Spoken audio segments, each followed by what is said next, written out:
All right, now, everybody. Quiet, listen to me. We're going to start a show.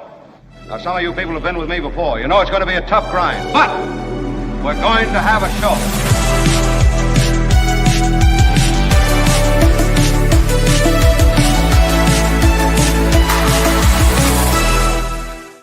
I'm delighted and buoyed.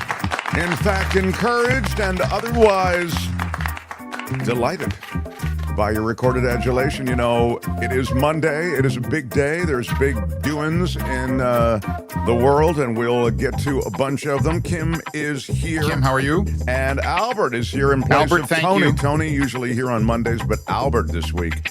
All week, it's wall-to-wall Albert, everybody. Yeah. Can't get enough of the A-man. And he is on, baby. On. The Mark Thompson Show is the only good thing about Monday, says Richard Delamater. How about Richard, who is the official Monday captain? Lucy McAllister with a $20 super sticker. Are you kidding me? And it started right. There's a That's reason really she's cool. your favorite McAllister. Lucy McAllister, my favorite. Big shout out. Big shout out to her and to Richard and to all of you who jump into the super chats and super stickers. Today we are live for 2 hours. On the East Coast, it's 2 to 4. On the West Coast, it's 11 to 1. You can do the arithmetic for your time zone across this changing world and get into the Middle East. We discussed a bit of it last week, of course, with the announcement of this remarkable agreement, an agreement that no matter how you slice it, stops the bleeding at the moment in Gaza, permits humanitarian aid to get into Gaza, and releases the hostages, and potentially opens the door to a very different situation with Palestinians, with Israel, and with the Middle East. I'd suggest, without question, there is a changed Middle East. That was already underway, and it was largely against the backdrop of a changed Middle East. A rising group of countries that were more anxious, frankly, to quack a little like the West, to develop alternatives to sort of the oil-rich decadence that had informed decade after decade there in the Middle East. I'd suggest that that motivated a lot of this moment. And as you know, if you were here last week, I give Trump credit for this. I know you guys don't want to hear that, but I give him credit for this. I do not think that Joe Biden could have gotten this done. I do not think that Kamala Harris could have gotten this done. Why? Just stating it bluntly. They don't have the relationships necessary to get it done.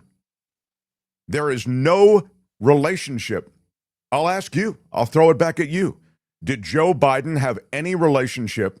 Now, I have to step out of this movie for a second and just say, look, I'm horribly disgusted by this grotesque regime that is in Washington, with the takeover of American cities, with the complete disregard for the law, the dismantling of critical government programs, the utter denial of science, the return now of diseases that were long eradicated I'd like to because add, of this madness. So please don't misunderstand me. But now let's get back to the Middle East. Mm-hmm. Tell me the relationship that Kamala Harris had with any of the players here. I include Israel, the ally of America, or Joe Biden had with any of the players here, and I include Israel, to possibly get this done. I think this is the problem. The left isn't willing to ever call anything objectively. I do believe Trump, I've just told you what I think of Trump. I've just told you what I think of the administration, and that was just part of it. I mean, the ICE raids and the supercharging of DHS and the population of government with utter incompetence that are just loyalists. I mean, it's disgusting. It's awful. It's a complete grotesque mess, chaotic horror. But I don't think anybody else could have gotten this done. Now I turn it to you. Give me the argument for why somebody else could have. I just don't know if business relationships, which just seems what they are, transactional relationships. You give me money, you give me a plane, I give you security. You give me money, you give me this, we'll let you build a Trump Tower in whatever city. If is that the nature of the relationship, the business relationship, the relationship based on these, billionaire transactions? Is that what how does Trump have relationships with these people? So the answer is yes. That's Mhm. what the Middle East is. Take a look. It's transactional. That's why he's perfect for this moment. They don't look at this as some kind of philosophically underpinned view of the Middle East going forward. It's a bunch of deals with Qatar and UAE and Egypt. Look at these countries that are just really willing to do business.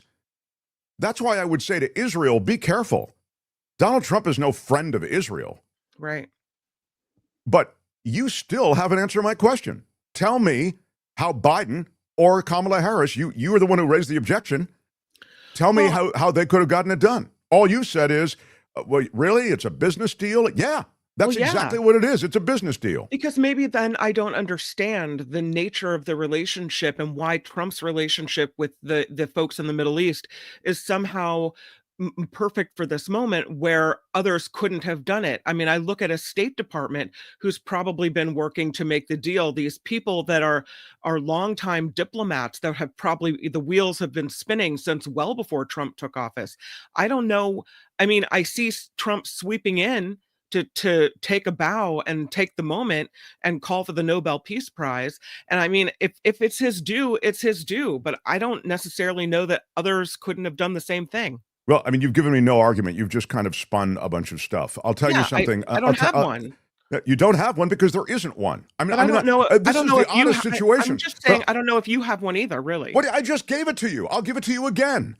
The relationships here associated with the Middle East are effed up, Kim. You have to this region is dictated by a bunch of self-interests. Why do you think? Let me just tell you another a crude reality of the Middle East, please. And that is that the Middle East doesn't give an F about the Palestinians. None of them do. How's that? Try that shoe on for a while. You know, Egypt is a bordering country to Gaza. They wouldn't let any Palestinian refugees in from Gaza. Even as Gaza was being bombed gutless, they wouldn't allow any of them in to Egypt. I mean, that gives you some sense of the posture of Egypt toward the Palestinians. Jordan is another example. Look at the historic relationship between the Palestinians and Jordan. They also are not there for the Palestinians. They were there for Hezbollah because they had a transactional relationship with Hezbollah. Hezbollah basically took over. These are all countries that only have an interest in these sorts of transactional relationships. So how does that then lead to long-lasting peace? Because, well, first of all, let's establish our goals here. I wanted to, I don't know what your goal was, but I presume it was the same. I think all of our goals were aligned on this. I wanted to stop the Gaza thing. I wanted to stop it. Ceasefire, stop. There are humanitarian horrors going on in Gaza that I just can't countenance, I can't see anymore. So I'm just trying to get to short term on that. Stop the bleeding. And then long term, you have to protect these various relationships and transactions that are going forward. So I think that to stop the Gaza humanitarian grotesque horror show, you needed relationships with Netanyahu, which Trump had, and you needed relationships with the Qataris. Now, why did you need a relationship with the Qataris, Kim? I don't know the answer. Because you needed a jet? No, because the Qataris were funding Hamas for a long time. They housed Hamas. And so when you got the Qataris over to have a conversation about what was going to go on in Gaza, and then you got other Arab signatories to that same agreement, you were forging a different Middle East a different face of the Middle East, if you will. Now, many of these traditional enemies become allies in the effort to bring peace to this region and to the Gaza conflict. And you're right. It is an unholy alliance. It is completely corrupt. I'll give you another example. The Qataris gave a deal to the Trumps to build a golf course in Qatar. It's a completely corrupt deal, Kim. This is while all of this stuff is going on. So they got a plane from Qatar. They got a golf course, the Trumps did, not the United States, all right? It's a straight up put pocket in the Trumps, put money in the Trump pocket deal. But it is in a world of unholy alliances there in the Middle East that Trump, in his self-enrichment quest, had the kind of relationships to actually broker this deal. And I don't believe Biden or Kamala Harris could have gotten close to it. And I think I've laid out the arguments well, and I have yet to hear one from you. Well, what does it mean? I'm trying to understand. What does it mean then? If we just made a deal with people who have funded Hamas, did we make a deal with the devil? And what does it mean going forward? Because today everyone is celebrating and the bullets have stopped flying, and that's great. But if you make a deal with the devil, what does it mean a few months down the road? What are we on the hook for here? That's skipping ahead in the movie, but I'm happy to skip ahead in it if you'd like. So here's what I would say on a couple of months from now. You've got a shaky peace agreement, which is why I think we kind of talk about this as a dark deal, because the signatories to this agreement are there at this moment. Hostages return, humanitarian aid gets in, and this is critical stuff. I mean, that's why I'm so passionate about this, because I really wanted this humanitarian disaster to stop. So everybody who's in the street going, out of Gaza, stop, but you're not willing, in the moment where it stops, to admit any of the players who are associated with it. I mean, I've just told you I hate these people, but I'm ready to give them credit for this moment in time. So what happens months from now is that shaky, dark agreement begins to break down. And here's how it happens, potentially. Potentially, first of all, there are a bunch of Hamas fighters who don't want to give up their arms. I mean, the whole Hamas gives up its arms thing, if you actually get into this deal, what does that mean? Are they going to give up their sidearms, their weapons that they use for... This is the kind of way in which that Hamas ruled in sort of a warlord way Gaza. And Hamas could easily, in sort of an insurgent way, destroy any peace. And it may not even be Hamas. It may just be people going, hey, I don't like the fact that we have peace with the Israelis, desert to the sea type stuff, and I'm going to create an insurgent militia, and I'm going to go after Israeli forces, other foreign forces and Arab forces that are in the region, and that can be destabilizing. All right, and let's be fair. It could be the Israelis. The Israelis go, hey, Hamas has violated the peace. This agreement is void for the moment until we do X, Y, Z in some kind of military operation. That could happen too. So that's months from now. But again, I'm concerned with the moment of stopping this horror that was in Gaza. And these guys did it. And I'm ready to give them credit. And again, they did it with this unholy business alliance to which Kim has referred, which is associated with money. It's associated with trade deals. Part of this deal was the tariff thing. It's associated with payoffs. And before you guys get so high and mighty on me, do you know the way in which Afghanistan went down? Do you guys really get Afghanistan? What was the biggest way in which Afghanistan turned for the Americans, for the West? Was it the occupation of various strategic areas of Afghanistan with American troops? Was it the training of local militia to fight back against the Taliban? No. It was paying off, everybody. Look it up. That's how the Afghani-American relationship was vaulted to another level. That's how women got their rights. That's how progress was made, incremental though it was in Afghanistan, paying off all those warlords, all that militia. Look it up in Petraeus's book. He writes about it. So before everybody gets, well, I don't, the plane, and I know, I agree with you on the plane. I agree with you on all this stuff. It's corruption, baby. It's a parade of corruption in a corrupt environment. That's the only way to get things done sometimes. So that's where I am on this. You put up a comment for a long time, and I'm sorry, I just couldn't look at it because I was busy saying something. Was that important for me to see? Yeah. My husband is from Gaza City, says Vivian. He is hopeful and doubtful at the same time.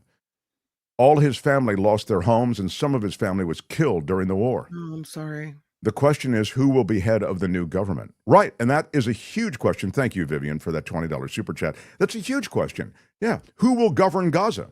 Thank you. I mean, that really is very important.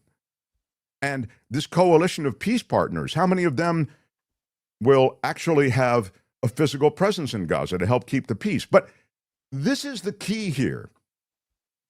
You got buy-in from all of these different countries. They all have skin in the game.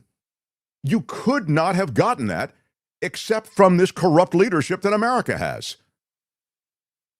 You couldn't have done it. There are too many conflicting interests. And now they all do have skin in the game. For all the wrong reasons you may feel. And I think you'd be right to feel that. But all I wanted to do was stop the killing. And this actually stopped the killing. Trump never should have been in a position to negotiate this deal, says Tim. There is no one that has or had more respect around the this or a better understanding of the world than Joe Biden. Well, that's not, I mean, you may be right about the first part, that Trump shouldn't have been there for a number of different reasons, not the least of which he tried to overthrow his own government on January 6th and then beyond. I think that is a sin for which he should never be forgiven, and now it's being papered over in all these creative ways. So I completely agree. But I disagree with the notion that nobody knew the Middle East better than Joe Biden, please. I mean, I'm not ready to lionize Joe Biden. I mean, as I say, Joe Biden was probably right when he scolded Israel and said, what's going on here? Stop the killing. Stop. He was right. But he couldn't get it done because he didn't have the corrupt, unholy alliances to which I referred in my conversation with Kim. And this is why Trump has gotten some of this done. He's willing to deal, no matter how corrupt it seems, with Middle East leaders. Exactly. Randy is underscoring what I'm saying. I mean, I don't know what the parallel would be. If you want to break up a drug ring, sometimes you got to go undercover as a corrupt drug lord. In this case, you don't have to go undercover. America is corrupt. Now completely corrupted to its core. The government of America is completely corrupt. Open for business. But that's what you needed. An America corrupt, open for business, only caring about transactions, with solid relationships with UAE, Qatar, Egypt, everyone in the region wanting to do business with Trump, because all of a sudden you had one of them. Somebody who's just there for the money, just there to make a deal. He's one of them. And so they made this deal purely transactional. For them, perhaps self-enriching. There were other variables, external variables. There he is with the president of Egypt. I'll play you a little bit of that in a second. Hostages released, families relieved, and have some closure. Let's take step one, Tony SS. Thank you. That's exactly what I'm saying. Wes says, I agree. Trump was made for dealing with this type of thing. Middle East leaders are mostly corrupt, and who knows better than a corrupt man like Trump? Thank you. That's exactly what I'm saying. And these people who have lived in this corruption decade after decade, keeping their people down in all sorts of creative ways, which include funding terrorism of one sort or another. That's why it's a remarkable, amazing thing that the Qataris are really head of the parade on this. They helped broker this with Hamas because they have the relationship with Hamas and they funded Hamas. They're all now wanting to evolve their countries to another place. So it's not just oil and guns. They're all wanting to get to the next place. It's transactional, it's business, it's corrupt, but it's the next place. And Trump, in his rudimentary understanding of this, which is only associated with these business deals, these unholy business relationships, he was able to understand that and say, let's get everybody going. And the Qataris were motivated in part by the fact that there was that attack by Israel, an attempt to take out Hamas leadership that really whipped their head around. It hit Qatar. It's like, what? And that's how that guarantee of security from America came about. So you had Trump stepping forward and saying, we're going to guarantee your security.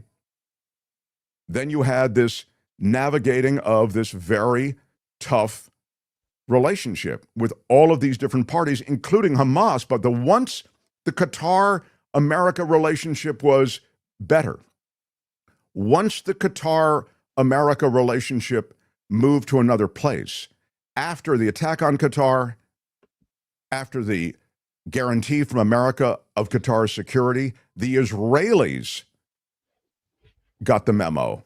We can do business with Qatar, and more importantly, perhaps in all of this, Hamas got the memo from Qatar. You guys are going to make this deal because that's the key player for Hamas, the Qataris. So I'm simply saying all of these unholy, corrupt pieces could not have come together with another administration that we've just seen. Not with Biden and not with Kamala Harris. And that's a full stop. That's the crude truth of this. And so we end up with a great day where hostages are released, where humanitarian relief does get in, and where hostilities, it would appear, have stopped for the moment. Albert, show us a little bit of the wrap package on the hostages being released and what's happened overnight. This morning, the world witnessing extraordinary scenes in Israel. The first images of those 20 Israeli hostages turned over as family members cried and crowds by the tens of thousands erupted in applause. And there were cheers for President Trump touching down today in Israel to announce to the world the hostages have been released and continue his push for a path towards peace. The homecoming and the reunions of families torn apart for more than 2 years, the first stage of the U.S. brokered peace deal. President Trump meeting with them and marking this historic moment by writing in a book at the Israeli parliament, "This is my great honor, a great and beautiful day, a new beginning." As the hostages return home, there are more stages to come in the process. 2,000 Palestinian prisoners set to be freed. And humanitarian aid starting to flow into Gaza, where the devastation of the war is unmistakable. Back in Tel Aviv, relief for the hostages returning home, but many still in mourning for those lost, like John and Rachel Goldberg-Poland, whose son Hirsch was killed in captivity. What are these families going through right now, the ones that are going to get both maybe their loved ones back, but also the remains of their loved ones? It means a lot to be getting them back. That's what we all have been fighting and hoping and praying over for 737 inexplicable, torturous days. As for those 2,000 Palestinian prisoners and detainees, we understand that process has now started to release them. This was part of the phase one in exchange for those 20 living Israeli hostages, but there are still a lot of questions that are unanswered about phase two. What happens in Gaza? Who rules Gaza? And what happens to Hamas? Will they fully surrender? And if they don't, what happens next? Yeah, I think that sort of echoes the questions that we asked. Yeah, who will rule Gaza and what happens next? But in the moment, we got to a good place. And if Trump gets peace in the Middle East, it's only because he wants a piece of the Middle East, Nullifidian says. Thanks for the $5 super chat. I mean, I wouldn't contest that. As I just told you, he made a deal in Qatar for his golf resort. I mean, again, I'm not suggesting that Trump had some lofty goal, but I do think he wanted this moment, and he deserves this moment. Trevor Starr in Hollywood says, welcome to MAGA Mark Monday. No, I know. I sound very MAGA-y just because I really feel that, just to restate it, Trump was the right guy who could make this unholy, corrupt deal with unholy, corrupt people in an unholy, corrupt world. And you can wave the American flag and say, well, what, you know, we're not happy with Israel and Gaza. We're not happy with Hamas and what happened on October 7th. You can wave that flag, but you still got to stop the killing. And you still got to get the humanitarian relief in. And you still got to get the hostages out. And I'm afraid the flag waving just doesn't carry it. And so I do give the devil his due on this. It's a Faustian bargain, says Harry. Thanks for the $5 super chat. Trump promised U.S. troops to defend Qatar, and then there's the Air Force Base in Idaho. Yeah, I think that's another example of a deal made. I mean, Qatar is clearly a real relationship that Trump has. But why is that significant in the context of the Middle East? For the reasons I gave you before. Qatar is a key player when it comes to Hamas. So if you're trying to get a deal with Hamas, you need to talk to their daddy. And their daddy is Qatar. They fund them, they house them. So the minute you're their daddy, you're Qatar's daddy, or new boyfriend, however, I don't know what the relationship is, but clearly, like, we're the new sugar daddy in part. They want a relationship with Trump, and they want a relationship with the U.S., and they're ready to heal their dog, which is Hamas. They're ready to make Hamas come to the table and make a deal in Gaza. They're ready to get Hamas to agree, at least in principle. And again, this is kind of one of those iffy, squishy areas because I don't know what it really means. Disarm. I mean, that's a pretty big thing. And as I say, you needed Qatar to do it. And so, yeah, I think Trump golf course, certainly Qatari guarantee of security, and now the relationship with America in Idaho. These are all things of a kind. So, yeah, a lot of unholy aspects to this. But once again, I think Trump was and is uniquely set up for this deal to be made. Now he's crushing, meaning destroying, so much else. So please don't get me wrong. I mean, you know, he may be like that. There's that stupid thing, like if you put 1,000 monkeys in a room and they, you know, with typewriters that, you know, one of them will write Shakespeare or whatever that crap is. I mean, it's still craziness. But, you know, I would say maybe, you know, if you put Trump in enough situations where he can see self-enrichment and a possible deal, you know, he'll make a historic deal. And he did. Mm-hmm. I mean, I think this is historic. This has gone on for 2 years. It's been a humanitarian, grotesque horror show. And everybody screamed that it should stop. You have thousands gathered in the streets all across the world demanding a stop to it. It's been called a genocide. It's been documented in all these horrible ways. Well, this guy actually did engineer the end to this. And it might have had a lot of unholy elements, and he himself is an insanely corrupt, unholy man. But he met the moment with this deal, and now it's a peace for time, and hopefully for an extended time. So, all right. The Mark Thompson Show. I know. No one wants to hear me say anything good about Trump, no matter how we get to. But I'm trying to be objective, and then we can be, and we'll continue just as objective and brutal and withering in our criticism of Trump on anything from trade to ICE to government shutdown. I mean, you know, you can throw a dart at anything going on right now, and I can tell you how horrible Trump is. But on the Middle East, I mean, I think it is his victory lap, deservedly. So this may be a big ask from you today, because I know you like me just to dump on Trump, but smash the like button if you would. And with your iron rod. I try to call it Let me just see this. Latasha, what does she say? Latasha? First of all, I like that name, Latasha Jackson. Mark's just spinning in the wind with his talking points. Talking points?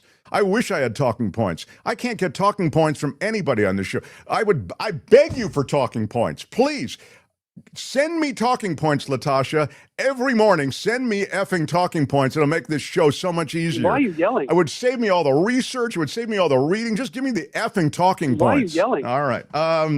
Now, let me just do something here and bring on The Mark Thompson Show. let me bring on a real smart guy. This guy, our former colleague at KGO Radio, he's the political analyst at iHeart Radio and through the iHeart Media family. He's also on the CBS television stations as an analyst there. He's the great Gary Dietrich, everyone. Hi, Gary. Wow, Mark, what a truly auspicious day to be with you, my friend. I mean, this is really, it's really something. And, I heard your lead in. I am sure that you are going to get a lot of very interesting comments today, given your take. But hey, let me adjust my camera here a second. And let me ask you this, because another microscopically historic day in our relationship. How does this microphone sound? It sounds better to me. What do you think, Albert? Doesn't it sound better? Albert Yeah, is nodding. sounds better. It's clear. So we can Okay, thank you, Albert. Thank you. Listen, after, as we like to say in the media business, efforting for a number of months, Mark, to improve. It cracks me up. I got to tell you this. There's particularly one troll, I think, on your feed every week says the same thing. Get Bill Campbell to buy Gary a new microphone.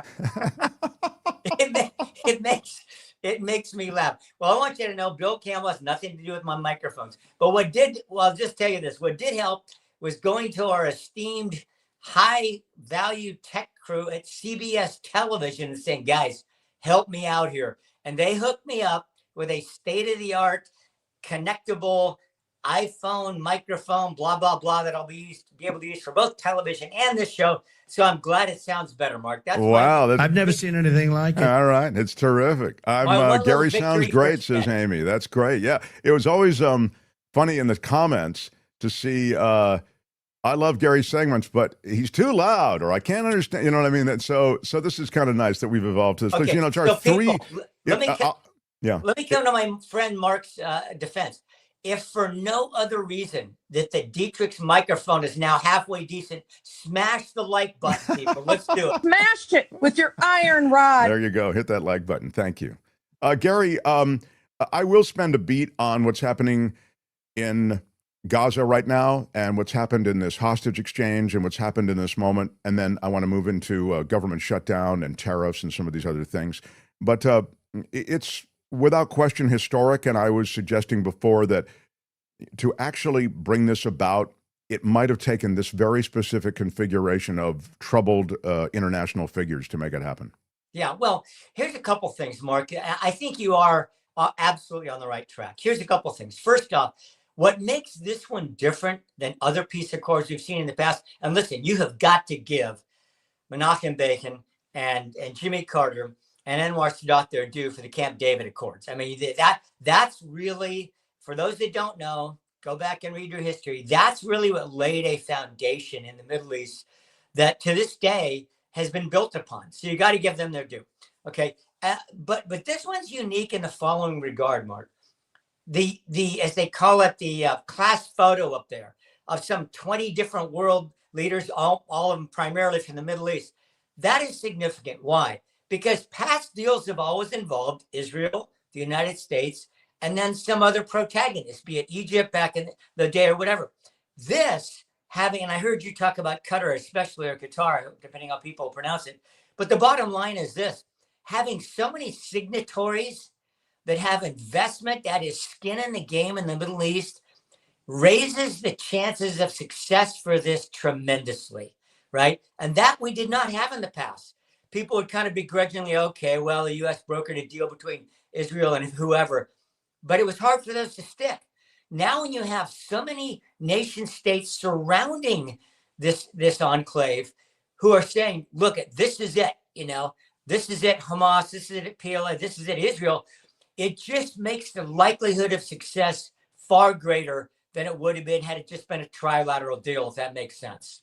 Yeah, I think that's exactly right. It's the point I was making before. You have, I think I might even use the same phrase, skin in the game from so many different countries. And to get that kind of buy-in, we've never really seen it before. So I think a lot of these players in the Middle East see in Trump, and we see him in many troubling, I mean, alarming ways. They see in him someone who wants to just make deals. Now, the deals can be corrupt, they can be self-enriching from Trump's standpoint, or they could just be, wanting the Nobel Peace Prize. It doesn't matter. I think many of these players see, oh, we all gain something here from buy-in to this deal. It may be American security. It may be a relationship with America. I mean, I think there's some of that.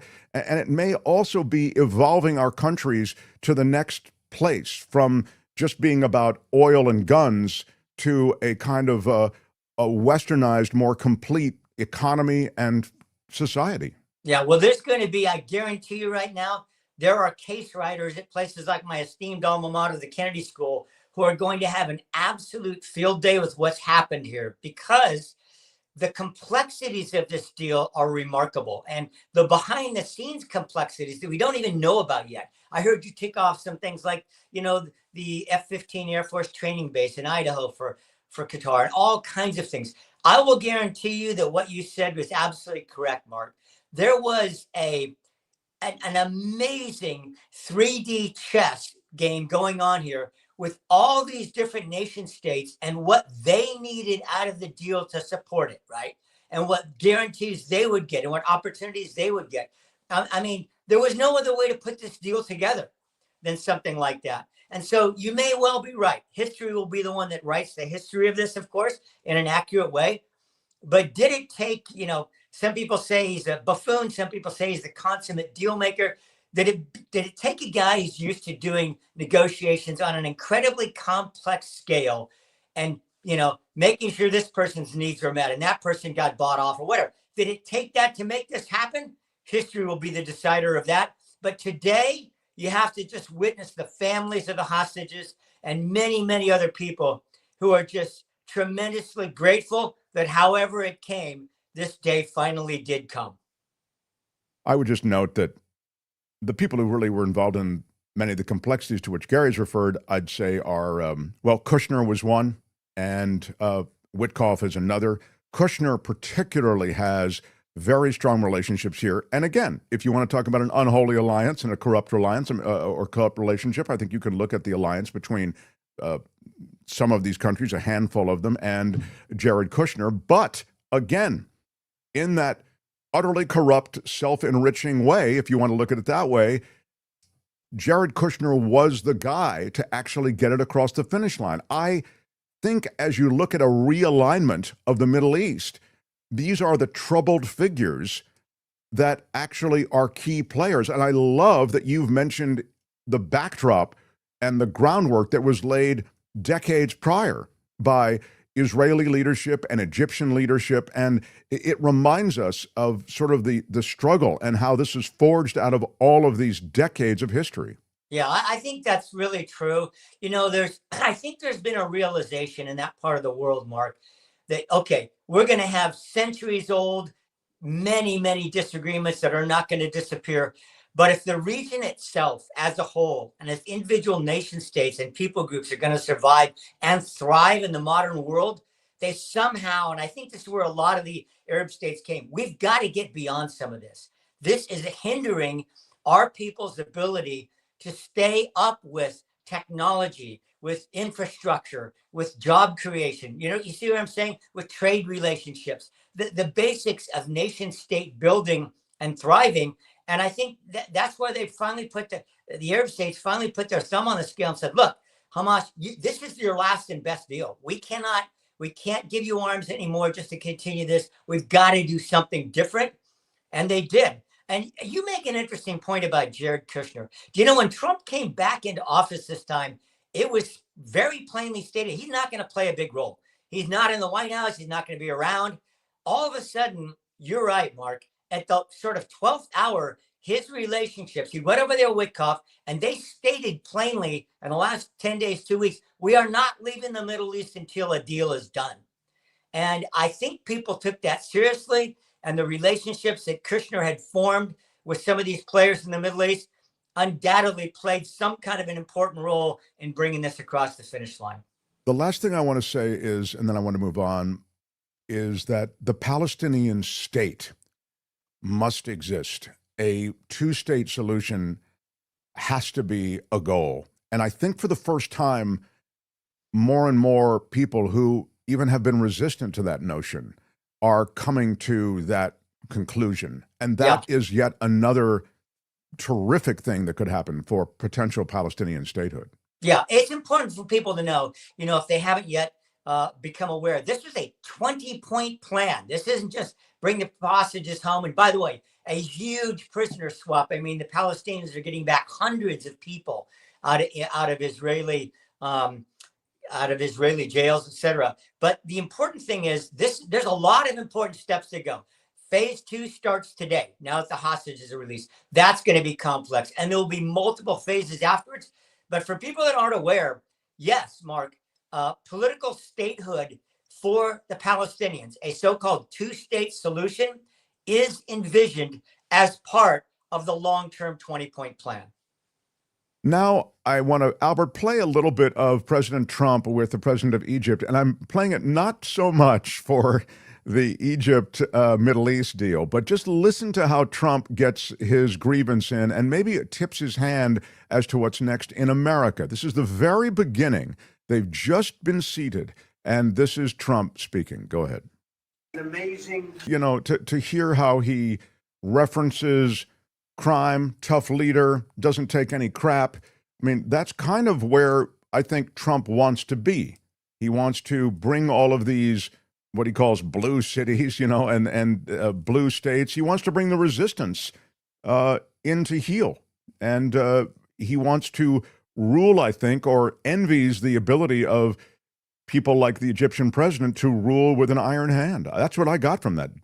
Yeah, well, here's the reality is, as you know, he's bumping up against, number one, a U.S. judiciary, number two, a U.S. political system that gives a lot of enumerated powers, to the 50 states.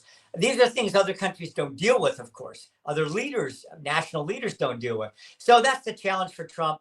We're going to see how this plays out increasingly in blue states. As you notice, his desires in Chicago have not yet been met.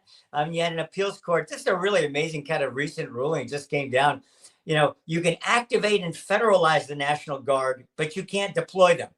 And if that isn't a head scratcher, I don't know what is, right? Okay, what is cleaned up? So we'll see where this all goes. But as you know, Trump cannot have press availability without touching on at least a half a dozen things, most of them unrelated to the topic at hand. Sure, but they oftentimes can be indicators, tells as to what he's thinking. Sure. And you're talking about Mark Benioff, of course, the head of Salesforce, who is in Right. San Francisco. They're a big part of the San Francisco skyline. When I came back to San Francisco after the 80s, it was like, wow, this is like, it's looming, and it's quite spectacular what they've done with that skyline. But I'm just saying, Benioff, who's donated a ton of money to homelessness and to trying to treat some of the problems that have been endemic to San Francisco post-tech boom, he did say, maybe the National Guard here wouldn't be so bad to kind of, straighten things up. I also wanted to play you a bit of what J.D. Vance was saying over the weekend as well. This is also related to troops in cities, and you mentioned Chicago, and I'll play you a little Pritzker as well. Go ahead, Albert. Give me a little bit, if you would. This is J.D. Vance speaking over the weekend, and I just wanted to get Gary's reaction to this. Again, hopefully if it's the right cut, it'll be related to troops in America's cities. Go ahead. In several American cities, as you know, that's been questioned by several federal judges, including Trump appointees, also the Republican governor of Oklahoma and chairman of the National Governors Association, Kevin Stitt. Here's what Governor Stitt said. We believe in the federalist system that states' rights. Oklahomans would lose their mind if Pritzker and Illinois sent troops down to Oklahoma during the Biden administration. How do you respond to Governor Stitt? Well, I'd say to Governor Stitt, you have to look at what's happening on the ground in Chicago. And the reason why Illinois is a different case from Chicago is because Chicago has been given over to lawlessness and gangs for too long, George. If you look at the murder rates in Chicago, the violent crime rates, you have women who have young families. They're terrified their kids are going to get killed in a drive-by shooting. We have accepted this for far too long in the United States of America and some of our biggest cities. And Chicago, unfortunately, is the worst. It's a beautiful city. It's got great people. We know the gross majority of the violent crime in that city is committed by a very tiny fraction of the population. Why shouldn't federal troops empower the people in Chicago to live safe lives when the governor and the local mayor just simply refuse to do their job? But as you know, a federal judge, a U.S. district judge, has blocked the effort to deploy troops in Chicago. And it was Judge Perry, and she actually said that a lot of these claims that were made, especially in the court filings, lack credibility. Well, George, we're obviously going to litigate this as much as we can. We think that we have the authority to provide proper safety to our citizens all over the United States, but particularly in Chicago. But I think for any federal judge or anybody else to look at this situation and say, is it tolerable? And I think the obvious answer, George, is no. The president looks at this situation. He sees the fact that you have multiple people dying of murders every weekend in the city of Chicago, and he says, this is intolerable. And it's not just the people who live in Chicago, it's the law enforcement in Chicago, federal, state, and local, who are trying to keep us safe, George. You've seen ICE agents being teed off on in suburban Chicago, in places all over the state of Illinois, and other places too. You see 1,000% increase in violence against our ICE agents. They're being assaulted, they're being beaten, they're being shot at. That's good. That's good. I've seen enough. By the way, that 1,000% thing, I keep hearing it. Yeah, you just moved ICE in like this heavy-handed way to all of these places. You're going to find a resistance and a pushback. And I don't even know if that 1,000%, they pull these percentages out of their rear. But before I let you speak, Gary, I wanted you to hear J.D. Pritzker's response to that, and then I want to hear your comments. So this is J.D. Pritzker on the same show, having just followed what we just heard from J.D. Vance. Well, you just heard a tidal wave of lies from the Vice President of the United States. It's a bit shocking, and you heard over and over again him just making things up on national television with you. You know, there's a reason why the judge here in federal court said that the administration lacks credibility, and why even the Nobel Prize Committee chair said that the administration lacks integrity. This administration, led by a 34-time convicted felon, is threatening to jail people that are their political opponents. They're making things up to go after people. We're seeing it day in and day out. And the fact that he's made a threat against me, I'm not afraid. I'm going to stand up for the people of my state. And we've got to all stand together, because there is truly unconstitutional actions that are coming out of this administration, coming at the states and the people of the United States. And all of us, Democrats and Republicans, need to speak out about it. One thing I'd point out, you mentioned Governor Stitt, who said specifically, like, we shouldn't be federalizing troops in one state and sending them into another, that he would be offended if I had troops going into his state. I am offended that Greg Abbott has troops coming into my state. And even Governor Scott in Vermont has called this unconstitutional. So good news, Republicans are now calling out the Trump administration. More should do so. Okay, so now, having heard both, please comment on this this push. In the moment, obviously, the Middle East has taken the spotlight, but this continues to be a huge domestic concern. Right. Well, let's start first with the fact that it's no doubt that there are governors, we just heard from Governor Stitt, that are already looking past Trump. And, he was kind of referencing back to what would happen if this had happened under Biden in my state. There are a lot of governors who are saying, okay, we only got 3 more years of Trump, and then we could be looking at a Democratic president. Then what do we do? And there's a lot of GOP senators making the same kind of noises, Mark, that like, hey, we got to think a little bit longer game here, guys, about what would happen if.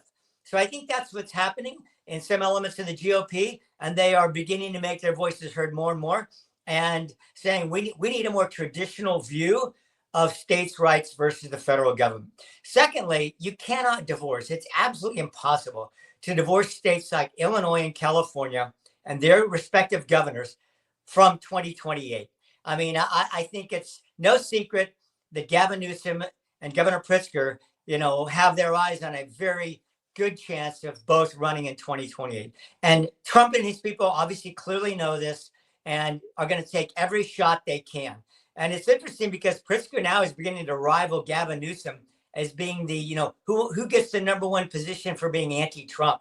This is not going to stop. I don't care what the issue is between now and Election Day 2028, or certainly through the primaries. This kind of battle between Washington and especially blue state governors and mayors is going to continue, Mark. I think we've seen the evidence of that, and it's going to continue. I love that you mentioned 2028. It's like we're dancing. I've got a cue up for you from Steve Bannon.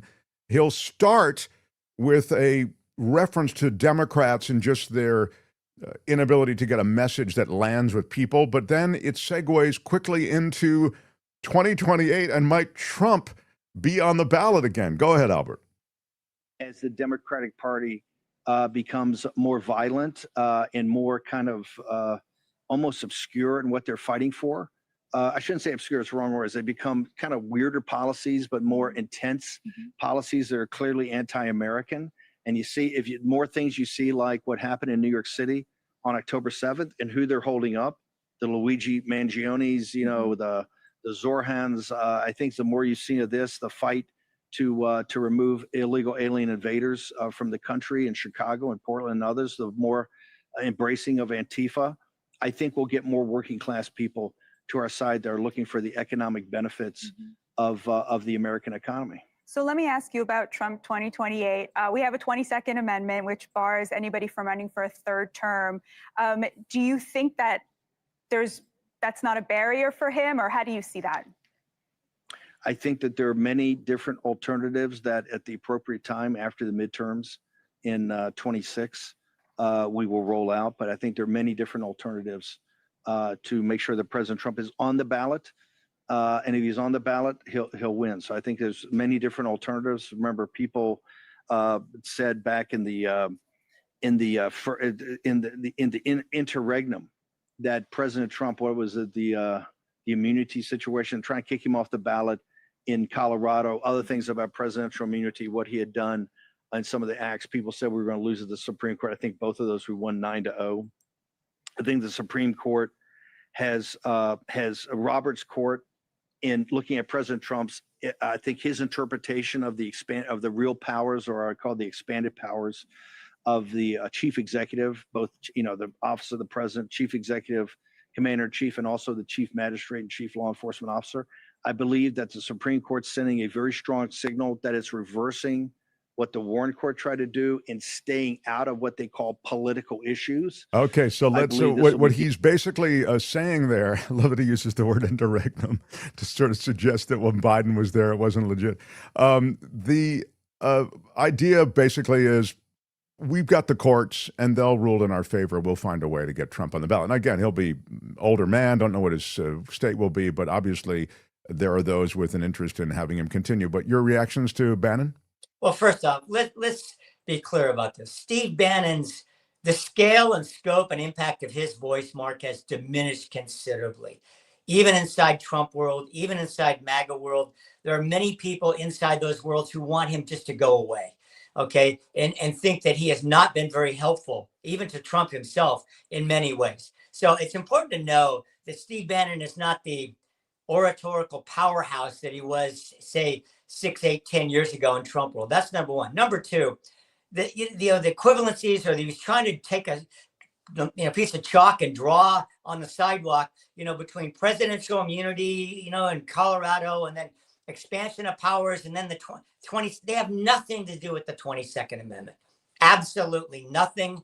And so, the notion that, we're seeing a straight line, in the courts, especially at SCOTUS with this, I think is absurd.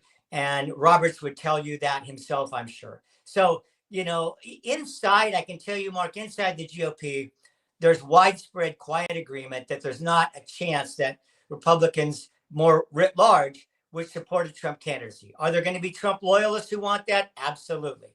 But it's clear that people like J.D. Vance are already being positioned to take over that mantle. We'll see. I mean, he said, wait till after the midterms. Well, it may become something of a moot point at that point, because if they lose the House, Trump's power is going to be so greatly curtailed for his last 2 years that the appeal may wear off in and of itself. We'll see. Let me just ask you one last thing as I keep you just a little minute or two over. Because you mentioned Trump power, it makes me think of the much talked about moment at which Stephen Miller, who clearly seems in control of a lot of what's going on with ICE and sort of strategies and blueprints moving forward with ICE and troops in America's cities, he was in an interview talking about and referencing plenary power, which is this notion that there's control by the president. I mean, it's really, you know more about this because you studied this stuff in college, but it's really typically thought of as control over a certain area. But the idea here, plenary power as related to the chief executive, is that if there were a state of emergency declared over the entire nation, that all of the rest of the constitutional restrictions on executive power could be thrown out, and plenary power, total power, would then rest in the chief executive. He mentioned this, and it's clear that that's something that is rocking around in that head of Miller's and perhaps in Trump's as well. And I wonder if you could speak to that and the probabilities that we might actually see these declarations. And before you say anything about how absurd that is, or anybody else says anything, he's kind of declared emergencies in all of these different cities that he wants to move into. So it's not like it's off-brand for Trump to sort of concoct the fact that there's a crisis and I'm declaring an emergency and I'm calling in the troops. Yeah. He could do that writ large. Yeah, well, let me say that inside the Beltway, I have a very strong sense that it's interesting you played Bannon and talked about Miller kind of back to back. He's kind of the younger version, the new version of Steve Bannon, right? It's kind of like way out there, big mouthpiece. But, the notion that he's dictating to Holman or to Kristi Noem, whatever, what they're doing in these cities, we don't have any real evidence of that. Is he the guy that people love to put on the screen, and he loves the camera, and he likes to make pretty bombastic and sometimes, frankly, borderline ridiculous statements? Yeah, but the notion that the currently constituted SCOTUS under Roberts, or certainly the Senate GOP caucus or anything, is going to endorse in any way, shape, or form, executive control over the U.S. writ large in every form is just, frankly, the only word I can think of, Mark, is nonsensical. Okay. It's not going to happen. Would it be convenient for some of the guys in the White House would love to do this and that? Yeah, but I mean, I don't even think of Rubio. I mean, there'd be a whole host of people saying, no, we can't do that. I visit with you because there's a lot of stuff going on where we've said we can't do that, and all of a sudden we're seeing it. But maybe that's just me being provocative. I don't know. I don't want to indulge these nightmarish scenarios, but always interesting to bounce them off the reality checks that you bring. You can find Gary Dietrich in the iHeart Radio network, also on the CBS television network, and we love having him here on Mondays. Thanks, Gary. Appreciate you. Hey, thank you, Mark. And listen, I want to end on a high note and say, God bless those people who have their family back in Israel. Indeed. Thank you, my friend. Gary Dietrich, everybody. Yeah. And Gary Dietrich is brought to us. He has a sponsor. That's right. Bill Campbell is his sponsor, Remax Gold. I love Bill Campbell already for sponsoring Gary Dietrich. If you're relocating in or from Northern California, you need a highly respected real estate professional. Bill Campbell is your guy. Remax Gold. Text Bill at 530-448-7474, or you can call or text him, 530-448-7474. Bill Campbell, Remax Gold. The Mark Thompson Show. I'm taking the heat today. I get it. Everybody's angry with me. People don't like the fact that I gave Trump any credit for anything. I blame you. Yeah, I don't blame you. Here is TG with a $20 super chat. First of all, big shout out for the $20 super chat. Big shout out. Crowd-funded show. Every little bit counts. Kim, I got you. TG says, Mark, love you, but take a deep breath. My Thanks, God. TG. Why are you yelling? Yeah. I love your passion, you know? I feel strongly about it. Damn straight. I'm just saying. They pay me a lot of money for attitude. They pay me a lot of money for having attitude. Exactly. I could come on here and be all mellow about everything. It's not a mellow time. These are times where you got to crank it up. Why are you yelling? Thank you, TG. Appreciate that. Chaplain Fred says, hi, Mark and Kim. Just FYI, I'm at a Home Depot in Sylmar, and a group of ICE agents are chasing people inside Home Depot. Oh, man. We are chasing ICE out, and they are shooting at us with rubber bullets. Oh, God. We are peacefully resisting. Oh, my God, that's insane. And still, he takes the time to send a super chat. Big shout out. There's never been anything like this. I don't mean to laugh, but you're right. It's so crazy. Wow. I mean, Chaplain Fred, that's insane. What the hell is going on in the United States of America? Wow. That is absolutely effed up. I don't know. I'm, as you know, on this ICE thing, it's out of control. It's ridiculous. It's going to turn the American economy on its side. There are already huge numbers that are being kept from you about agriculture in America and the hit to the agricultural sector that is completely because of the fact that they're hauling away workers. Yeah. And it's not that they're just hauling them away. They've done it in such a high-profile way that workers are afraid to go to work. So people aren't showing up. So you are, between tariffs and ICE policy, destroying the American economy. The labor economy is falling like a stone.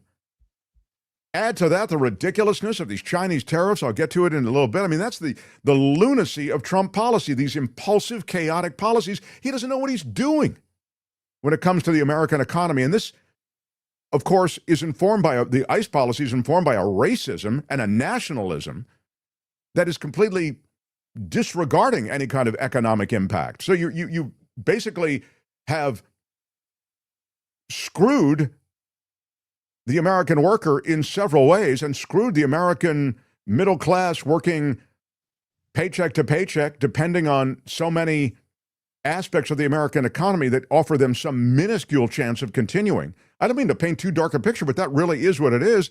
But your racism, your nationalism, again, it's a white nationalism. It has so eclipsed everything else that you're ready to take all of these people who are underpinning an American economy and agriculture sector and get rid of them. It's absurd. And then this Chinese tariff, which is, again, he backed off of it. I get it. Overnight, he backed off it, sent in another Truth Social. I'll play you a little bit in a second. But the point is, so, you know, impulsive, chaotic decision-making, that's Trump, meets the white nationalism of a Stephen Miller, and you end up destroying the agricultural sector. And now you're bailing out farmers, soy farmers. It's absurd. And then you have the example that we've just seen. They're in a Home Depot chasing people down. I mean, is that where the drug lords are, in the Home Depot? Is that where the MS-13 guys are? They're at the car wash, masquerading as guys who are making $5 an hour. It's disgusting. Is that where they are, in the kitchens, in the slaughterhouses? They come here and work these jobs all night in some janitorial service just to get busted by you glorified nightclub bouncers that throw people down, their face in the pavement. Some woman in her 50s, you zip tie her. You ought to be so full of shame. You tell your kids that's the crap you do? It sickens me. It sickens me.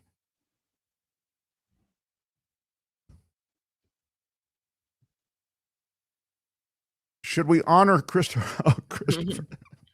Don't get me started on Christopher Columbus. I can't believe that. What a despicable character Christopher Columbus is. What is going on? Tom Dusenberry, who is the keeper of the ding, so I give him a ding.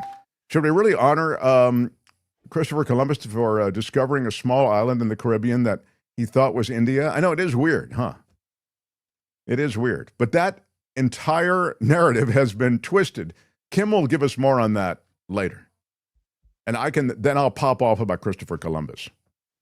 But I don't know what that is. I mean, it's Indigenous Peoples Day, so. Right, but I'm just saying you can give us. Change that. But you can give us the administration has a different plan, don't they? Yeah, they do. Yeah. They're bringing back Christopher Columbus Day. They don't like it. They don't like that it was changed. Too woke for them. Christopher Columbus. Let me do 90 seconds to 2 minutes on Christopher Columbus and why Christopher Columbus was a thing. Okay. The Italians were thought of. This is a weird thing to think of now because now it's just all so different. Okay. But there was a time when, I don't know how you get Tom's comment off the screen, but maybe you can take it off the screen. There was a time here when Italians were thought of as unwanted immigrants. The Irish were thought of the same way. Jews were thought of the same way. I mean, there are a number of different ethnicities and nationalities that came to the U.S. and were kind of viewed as a problem, those people. So a number of different things were done. This is way past Christopher Columbus. I'm just talking about why Christopher Columbus was embraced by the Italians. In an effort to sort of Americanize their culture at the time, and to sort of suggest that woven into the American history is the history of Italians, they embraced Christopher Columbus as the discoverer of America. They built that narrative effectively enough that Italians were viewed as those that might have had a hand in discovering this great country we're in. So it was a way in which they could further integrate themselves into the culture so as not to be isolated and persecuted. That's where this started, Columbus Day. And it got enough momentum that it became a thing. Obviously, through the decades, the role of Italian Americans has changed. And no longer is Columbus Day required to give the Italian community any kind of special identity. Don't get me wrong. I'm sure that there are many, and I know many, who still sort of celebrate proudly the Italian heritage of Christopher Columbus. But all I'm trying to say is its origin story really is something else. And we kind of, in a way, outgrew the origin story. I guess that's what I'm really saying.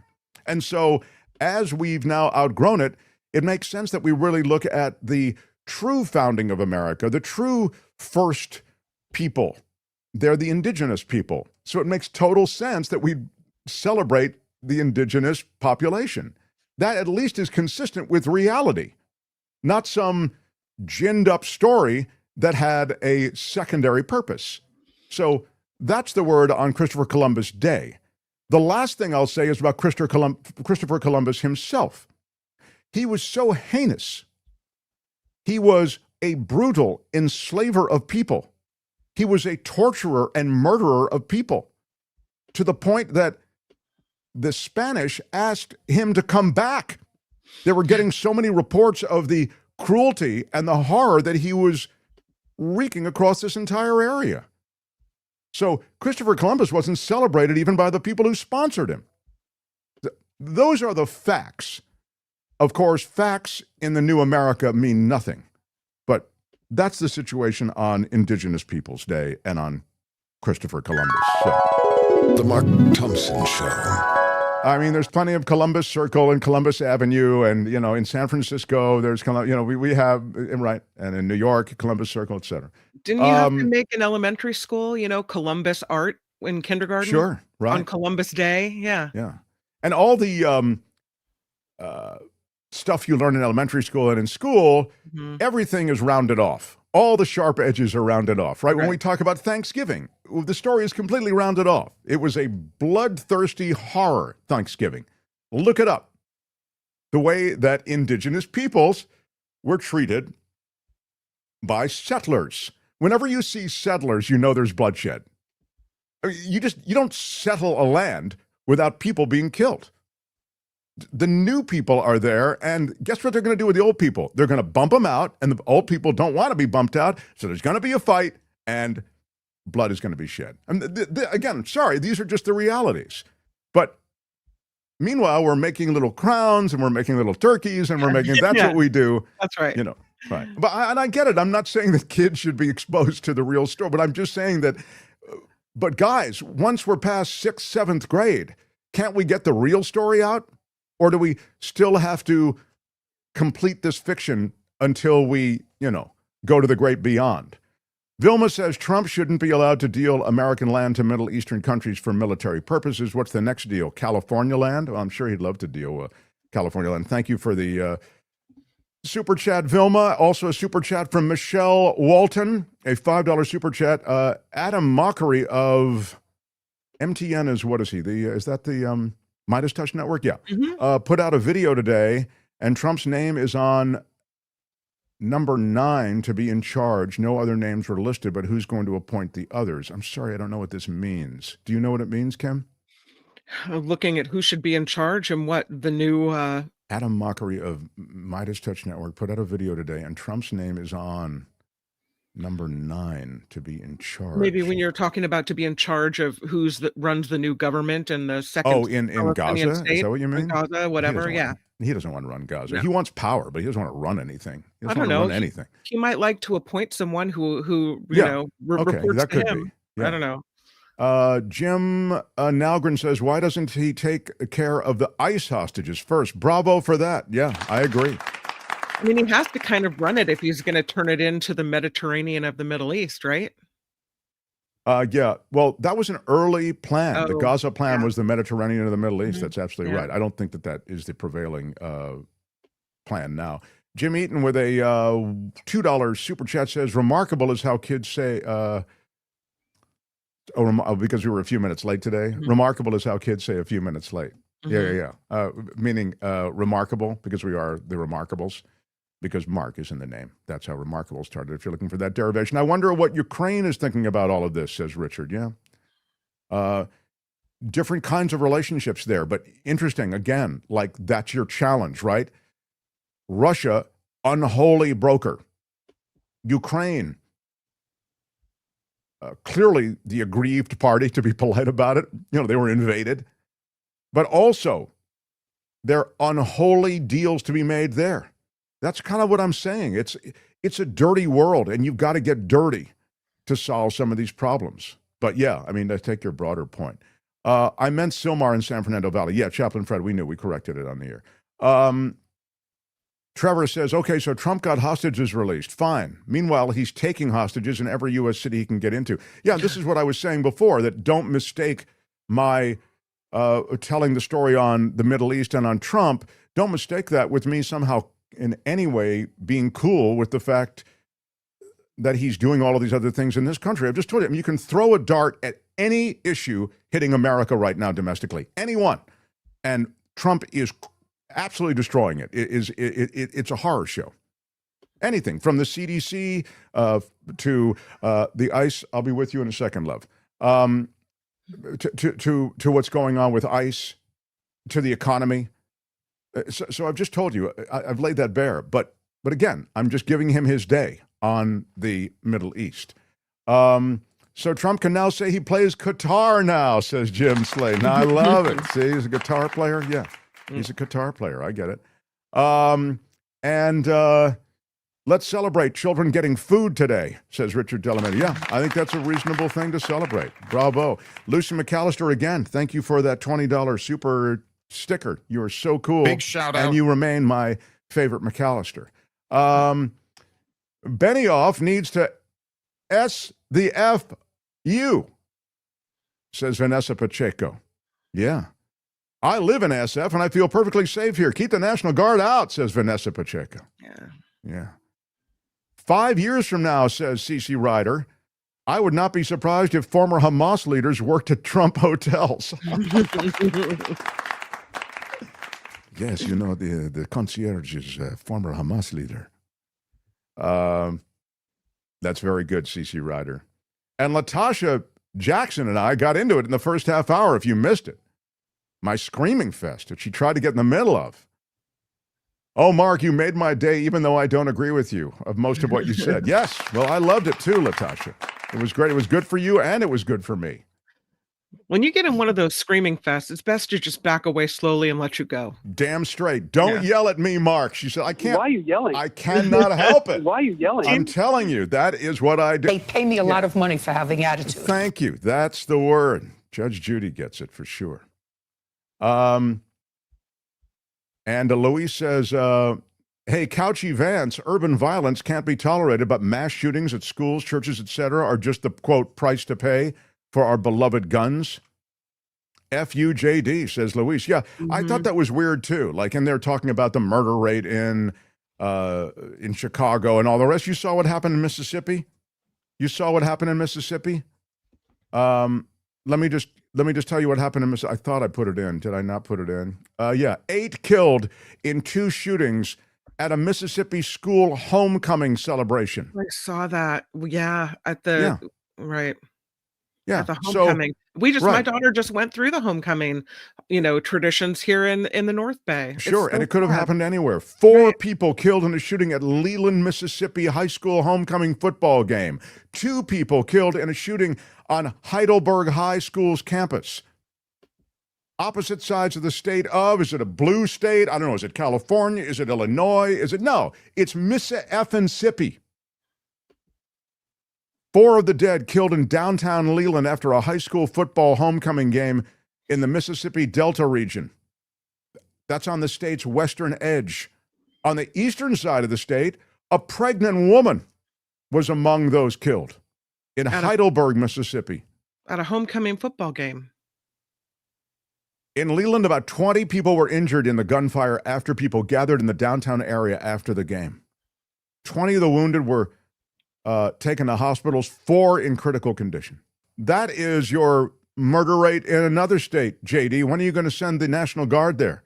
And by the way, that's just another weekend in so many states in America, the United States of guns. So, Kim's News, and I've got some more yelling to do after that. Smash the like button, if you will. Smash it like a boss. Smashed it with your iron rod. Letitia Jackson, you better be smashing that like button after I name checked you 4 times on this show, and you really got your point across. I want that. Smash that like button, Letitia. Smashed it with your iron rod. That was her name, right? Or Latasha? Latasha or Letitia? Mm-hmm. I'm sorry, Latasha. Yeah, Latasha. Latasha. All right, so I will take points away from, Have you ever been a member of the Chinese Communist Party? No, it's just that I was remembering it one way and I said it a different way. My bad. Latasha. I'm sorry. Yeah, my bad. I'm sorry. I stand corrected. So really sorry. I stand corrected. Okay, Latasha Jackson. Now. That might actually rise to the level of correction and apology. It's a thought. Howard, do you think it's correction and apology? Any excuse. I guess it's too late now. Yeah, there you go. No, I mean any excuse to use it. I feel like we should. I think that Howard has it exactly right. Yeah. Latasha Jackson, thank you. And I misspoke. All right. Now, let's quickly get to Kim's News and then more yelling. Mark Thompson Show. The Mark Thompson Show.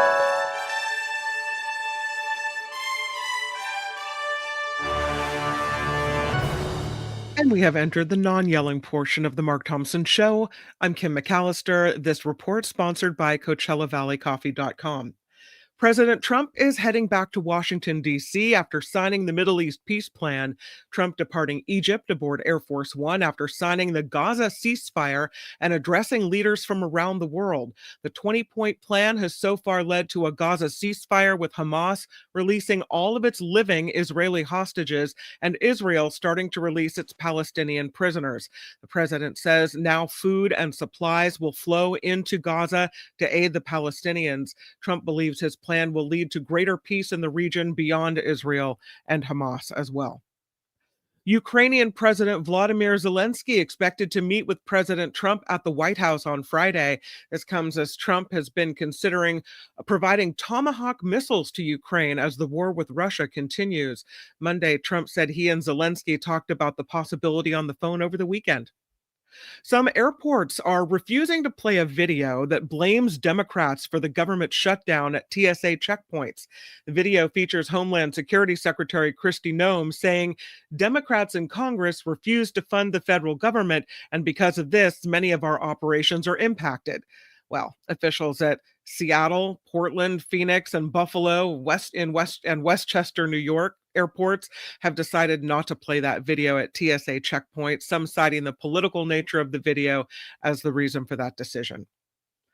Hundreds of cyclists took part in the emergency naked bike ride in Portland on Sunday afternoon. Albert, that's not. Where's the video, Albert? It was a demonstration. Oh, maybe we shouldn't play that. It was a demonstration against the militarization of Portland after Trump activated the National Guard. The troop deployment is pending, waiting on a decision by the Ninth Circuit Court of Appeals. The group started at the convention center and held a die-in on the Burnside Bridge before pedaling to the ice building. I don't know what I like better, naked bike riders or big puffy costumes, inflatable costumes. I don't know. I'm a big puffy costume person. Most of the people you want to see naked are not naked. Yeah, this is true. Or put another way, I don't want to see naked the people who are naked. Yeah. San Francisco. Go ahead, Karen. The site is hideous. Is that what you wrote? That's a great. That's a great drop. That's such a great drop. Oh. Wait, hit it one more time. The image is hideous. There you go. Just go. San Francisco city officials. No. San Francisco, you can do no for this one. San Francisco city officials are responding to demands that the National Guard be sent into San Francisco to clean up the city. Salesforce CEO Mark Benioff throwing the Bay Area under the bus, recently quoted in the New York Times saying President Trump should send the National Guard to San Francisco to help reduce crime. Benioff making the comments before the upcoming Dreamforce 2025 convention that will bring some 50,000 people to the downtown area. San Francisco Mayor Daniel Lurie says San Francisco crime is actually at its lowest rate in decades, and he says the city will continue to work in all aspects to keep crime low. Where was Benioff? I don't know, last year's Dreamforce or the one before, where they put up like giant pieces of wood, like built a wall around, south of Market, basically, to keep all the homeless people out. Oh, wow. Yeah. Yeah. I mean, I hate to say it, but I always say that we're all just 2 emergencies away from living in our car.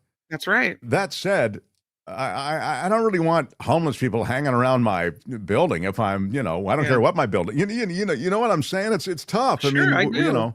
I want to fund those programs that can help relieve the stress of the homeless population on the city of San Francisco and other cities like it, Which is interesting because Benioff has funded, put a lot of money into helping the homeless. So to hear him call for the National Guard to come into San Francisco, presumably because he doesn't want, Salesforce, Dreamforce impacted by the. Sure. And that's what I was saying before. I was making that exact point that he was, Benioff, Salesforce CEO, dumping all that money into San Francisco to try to clean it up. And at some point he's like, he's thrown up his hands. Right. I also think that there is a homeless industrial complex going on, just like there's a military industrial complex and a pharmaceutical industrial complex and a medical industrial complex where you pour a bunch of money into addressing the homeless situation. I mean, look at this guy Benioff and how much money he has dumped into addressing homelessness in San Francisco. And there is still an out-of-control homeless problem. So I'm sure if you're Benioff, you're like, guys, what do you want from me? I'm giving you tons of loot, and you aren't addressing the problem in any demonstrable way, any way that I can notice when I just walk down Market Street. So I get his frustration. Former Trump advisor Steve Bannon is asking the Supreme Court now to dismiss his contempt of Congress conviction. Bannon served a 4-month prison sentence for not appearing for a deposition ordered by the now disbanded January 6th committee and refusing to turn in subpoenaed documents. His appeal revolves around his attorney's advice to delay compliance with the January 6th committee until executive privilege disputes were resolved, and his legal team is also arguing the legitimacy of the committee itself. The Supreme Court set to consider taking up the appeal later this term. California Governor Gavin Newsom is approving a slavery reparations agency. Governor signing a bill that establishes the agency 5 years after a task force was formed to study and develop reparation proposals for Black Americans. The agency will be tasked with administering restitution for descendants of slaves. What remains to be seen is whether that restitution will be an official state apology, cash payments, or something in between. Big nor'easter lashing the New York City area and the New Jersey shore with strong winds and heavy rain. Fingers crossed the internet holds out for David K. Johnston tomorrow. Thousands are without power across the region, and coastal flood warnings remain in effect into the evening. Again, that's the New York City area and the New Jersey shore. Shout out to New Jersey and New York and the Northeast. Yeah, hang in there, guys. The Los Angeles County now home to the most burglarized city in California. Any guess as to what that might be? The most burglarized city in California, Oakland? In California, no, it is not Oakland. Security research company Safewise. You have to bring up a map and tell me where this exactly is. We don't even. It's not. Security research. If you don't know the city, then it's not a fair question. Gives the distinction to the city of Vernon. I think it's in Southern Vernon. California, Vernon's right? near Los Angeles. Yeah, it really is LA. Yeah. Safewise. I knew it was in somewhere southward. Safewise, all I know about Southern California is where Disneyland is and San Diego and Hollywood, and that's turn right at Disneyland and then that's right. Anaheim. And I then go there. drive until you get and there's a lot of crime, and then you'll be in Vernon. Right. There you go. Yeah. Is that Vernon? Okay. Vernon's where they had that. Yeah. You can check this. I'm pretty sure it's true. The Google it. Battery plant that created such toxicity. This is when I always talk about how corporations and businesses won't police themselves. You need regulations. You need environmental regulations. And of course, they're all going away. We're going to see a poisoning of the water, the soil, the air in America on an unprecedented level. But anyway, that they so poisoned that had leached into this battery runoff or whatever into the area around this plant. There it is. Decommissioning a former Exide battery recycling facility in Vernon, California. Oh. So you can imagine they closed down the plant and there's all this damage. I mean, it's tons of damage and millions and millions and millions and millions of dollars to clean up this area. So what does the company do that toxified all of this land? Anybody? They close the company and there is no more money and they go away. And that's the way they get away from the poison that they created. So there's a lot of that. This is just one example, but that happened in Vernon. Nice. Meantime, on the other side of town, I guess there's a lot of crime. Yes, Safewise compiling this list using publicly available FBI crime data from 2023, showing burglaries per 100 people. Okay, more than half of the residents of Vernon were burglarized that year, 2023. That's crazy. More than half of the people in that town. The city has a population of 208, but saw 110 burglaries. It gives it the highest burglary rate of all cities in the United States of America. Jeez, congratulations, Vernon. Good job. What are they stealing is the question. Yeah, what are they burgling in Vernon is the question that John Watson asks also. Wow. Apple is rebranding its streaming service. This is another one of those. Really? That's your news? I think you just wanted me to say Apple. It will be known now as simply Apple TV. They've dropped the plus from their name. Big news, the plus is gone. The tech giant revealing the change Monday when announcing the streaming premiere for the Brad Pitt blockbuster F1, the movie. Apple said the new name is a vibrant new identity for the streaming service. They just got rid of the plus. So, come on. Albert, did you see F1, the movie? I feel like that's one of the movies you might spark too. You and your bride, you go there with a big thing of popcorn and you sit there and I don't know. You like to sit up close to something like that, front row or in the front part of the theater? Those are one of the movies I like to download for a flight. Okay, let me watch this movie. When you go to the movies, though, are you middle of the theater, back of the theater, or front of the theater guy? Back of the theater. Back of the theater is my back of the theater where you can make out. I love that. I respect that. Yeah. All right. Even with the bros, we go to the top. All right. Kim, where do you like? You front of the theater, middle of the theater, or back of the theater? Middle on the aisle, so I don't have to bother anyone if we need to get in and out. That's a very practical, Kim. That was what I would expect. Albert, can you put it in the chat? I'm curious in our last 20 minutes. When you go to the movie theater, do you prefer toward the front, toward the middle, or toward the back? All right, let me arrange that. I'm curious to know what the audience feels. Give me go like ahead, Kim. 1 I'm minute sorry. here. So on F1, they're going to stream it, and they're going to just stream it on Apple, not Apple Plus. Yeah, no plus. Okay. We're dropping the plus. Okay. Lastly, big announcement. Can I get a major announcement? Major announcement? I do want that. Wow, all right. A major announcement from the Mark Thompson Show. A major announcement. This show marks the 3rd anniversary of the Mark Thompson Show. Oh, wow. We Is have been that right? What? Doing this for 3 years. The Mark Thompson It's Show. fantastic. It's still a wee toddler, but on the way to kindergarten. The Mark Thompson Show, 3 years old. Congratulations, Mark Thompson. A Google told me. Oh, that's cool. I guess that is the way to check it. I'm wildly enthusiastic. Oh, my mom and dad are both on board. Isn't that great? Who knew that we would be 3 years in and still going strong? I am. I think there's a hint of desperation. I really do. There is. I am very excited that we made it 3 years. Didn't think we would. No, I didn't think they would. Sorry, that was just my hand. I rested it on a button. I didn't think. I don't know. It's not that I thought we wouldn't make it. We're carrying a load of people, and whenever you're carrying a lot of people in a little raft, you're always hoping that you'll make it. Sure. That the journey can continue. And so I'm really glad that we can. And would you like one of us to climb out so the lighten the load of the raft? Who is having that conversation? Well, I didn't say that. I Keep think sailing on. I mean, I don't know. Which one of us is Wilson? No. What's that, Albert? Which one of us is Wilson in this raft?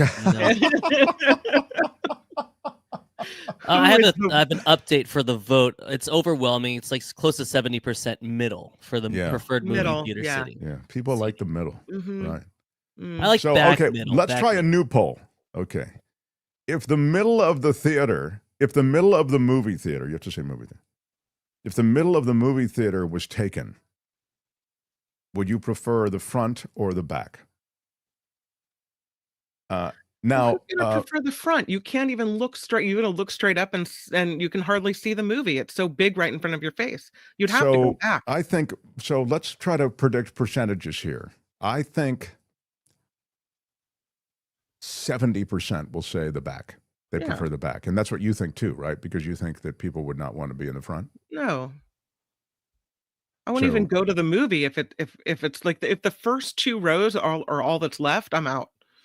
Yeah. Well, maybe this is a needless poll then. But I don't know. Another needless poll. I wouldn't want to say that on the 3rd anniversary of the Mark Thompson Show. Yeah, that's what we're going to start doing. Needless polls. Yeah. I just put that up there. I think I did watch one of those like Star Wars Episode 1 in the front because it was super packed when that came out. Yeah. And I felt like my neck was messed up, and I was a child when I was watching that movie because you're just too close to the screen. So when we were at the Sundance Film Festival, which I like to. Do you know who I am? Yes, exactly. I'm kind of a big deal. I was invited to the Sundance Film Festival. In fact, I don't make too big a deal. I produced a movie that was at the Sundance Film Festival. Do you know who I am? Yeah. I'm kind of a big Thank deal. you very, very much. Yeah, an award-winning movie. Do you know who I am? Okay, right. I'm kind of a big deal. So.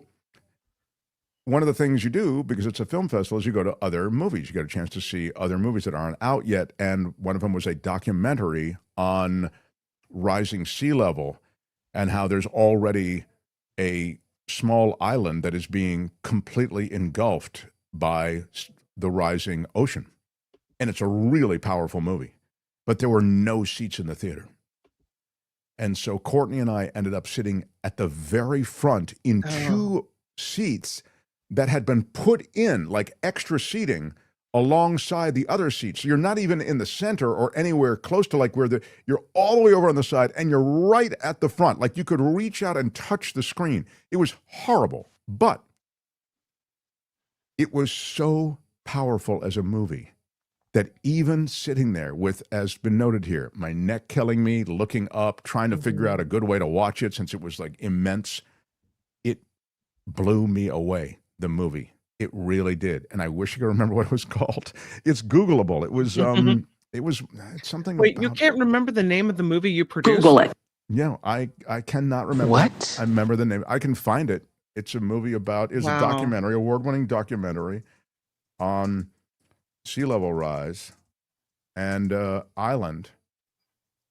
Now, you see, this, though, is why it was, I believe it was a Note's Ark, maybe? Okay. I'm not sure. While you look it up, I will give you one last story, and that is only because we haven't talked about it yet, but Oscar-winning actress, producer, director Diane Keaton died at the age of 79 over the weekend. Sad. Multiple outlets reporting Keaton passed away in California. They haven't released many other details. The Hollywood legend came to fame in the 70s with roles in the hit films The Godfather, Annie Hall, Baby Boom, First Wives Club, Something's Gotta Give. So Keaton is survived by her two children, Dexter and Duke, both in their 20s. That's so sad, yeah. There she is. Yeah, she was so talented. In fact, before all this Middle Eastern stuff hit, I printed out a couple of what I thought were really interesting and beautiful obituaries, you know. And she was just she was an extraordinary creature. I didn't realize, you know, she was 22. Here's a little bit of it. 22 when she premiered on Broadway. A member of the ensemble cast of Hair. Later, she became the female lead. She replaced the female lead, Sheila. Less than a year after Hair premiered on Broadway, she was opening Woody Allen's Play It Again, Sam, got a Tony nomination for a role in what turned out to be her last Broadway performance, that was Play It Again, Sam. Her first movie followed the next year, Lovers and Other Strangers, an adaptation of a Broadway flop that was written by Joe Bologna and Renee Taylor. She spent the next couple of years floating around weekly television, and then, of course, The Godfather. And released the same year the film adaptation of that Broadway show she'd been in, Play It Again, Sam. That was the beginning of a 6-year, 7-film run that she had. And this was so magical about Keaton, is what's noted here. She was doing with almost an effortless, what seemed like an effortless flip back and forth kind of style between the heaviness of like The Godfather and then the comedy brilliance of the silly Woody Allen movies. And then she did the heavy film, and then of course that's what is that, First Wives Club? Yeah. Her work in Looking for Mr. Goodbar. Now, younger boys and girls won't remember it, but it was as daring as anything you will see from any actress of that generation or any generation since. And then in that same year, she did Annie Hall and won an Oscar. She was with Warren Beatty, did his film Reds. She got an Oscar nomination for that.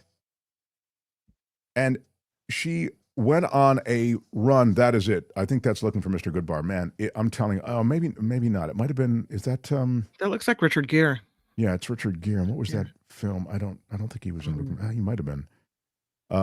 He was in... she was in Shoot the Moon from Alan Parker, co-starring with Albert Finney. That's one of the great movies about divorce. And she was, of course, part of the great success, 3 Men and a Baby. The one real commercial success was Baby Boom. She would work together, then separately with Nancy Myers and Charles Shire, then Father of the Bride, which was the remake of the Spencer Tracy, Elizabeth Taylor classic. Manhattan Murder Mystery. She kind of worked again with Woody Allen. First Wives Club, as we noted. And she became the first over 50 female movie powerhouse of the post-studio system era, they note here. She was one of those actors in general, that was as good at dramatic roles as comedic roles, interchangeable. I mean, yeah, that's kind of what I was saying when she's flipping from The Godfather to Play It Again Sam to Looking for Mr. Goodbar. I mean, like, holy jeez. She directed a feature, Hanging Up, and that didn't work out. In 2003, at the age of 57, she broke through as a movie star again with Something's Gotta Give, a romantic comedy for adults. And then in the most Diane Keaton of ways, it's noticed here, she played a mother of her age with a brood of now adult children coming home for Christmas. Relationships and emotions pushing in the rom-com direction, except that she's holding on to terrible news. She's dying of cancer. This may be their last Christmas together. It comes with challenges, but embracing those challenges is a big part of the love she offers the family in that project. Both Diane Keatons, the light, quirky comedian, as Kim is saying, the powerful, dramatic actress, as Kim was also noting, blended into one film, The Family Stone. A really remarkable career. And by the way, a cultural icon. She became a fashion icon through the years, right? She just was larger than life. And I didn't realize that she was a legitimate theater threat. Like she could dance and sing, and she came up through Broadway in, as I say, the cast of Hair, ended up doing the lead. So quite an impressive body of work from Diane Keaton. And then again, her fashion style became iconic as well. Wow.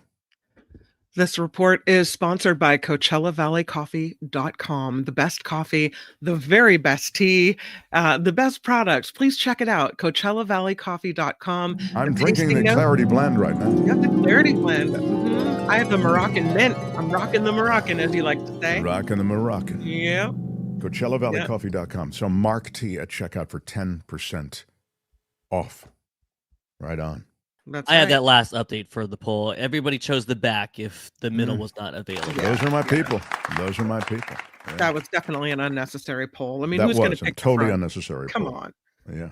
Okay, I've got to remind me, I want Shadow to do an unnecessary. Here's another unnecessary.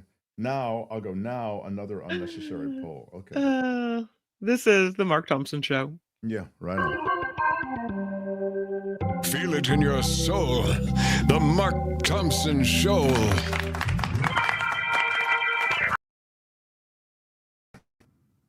I am anxious, always anxious to try to get you some information.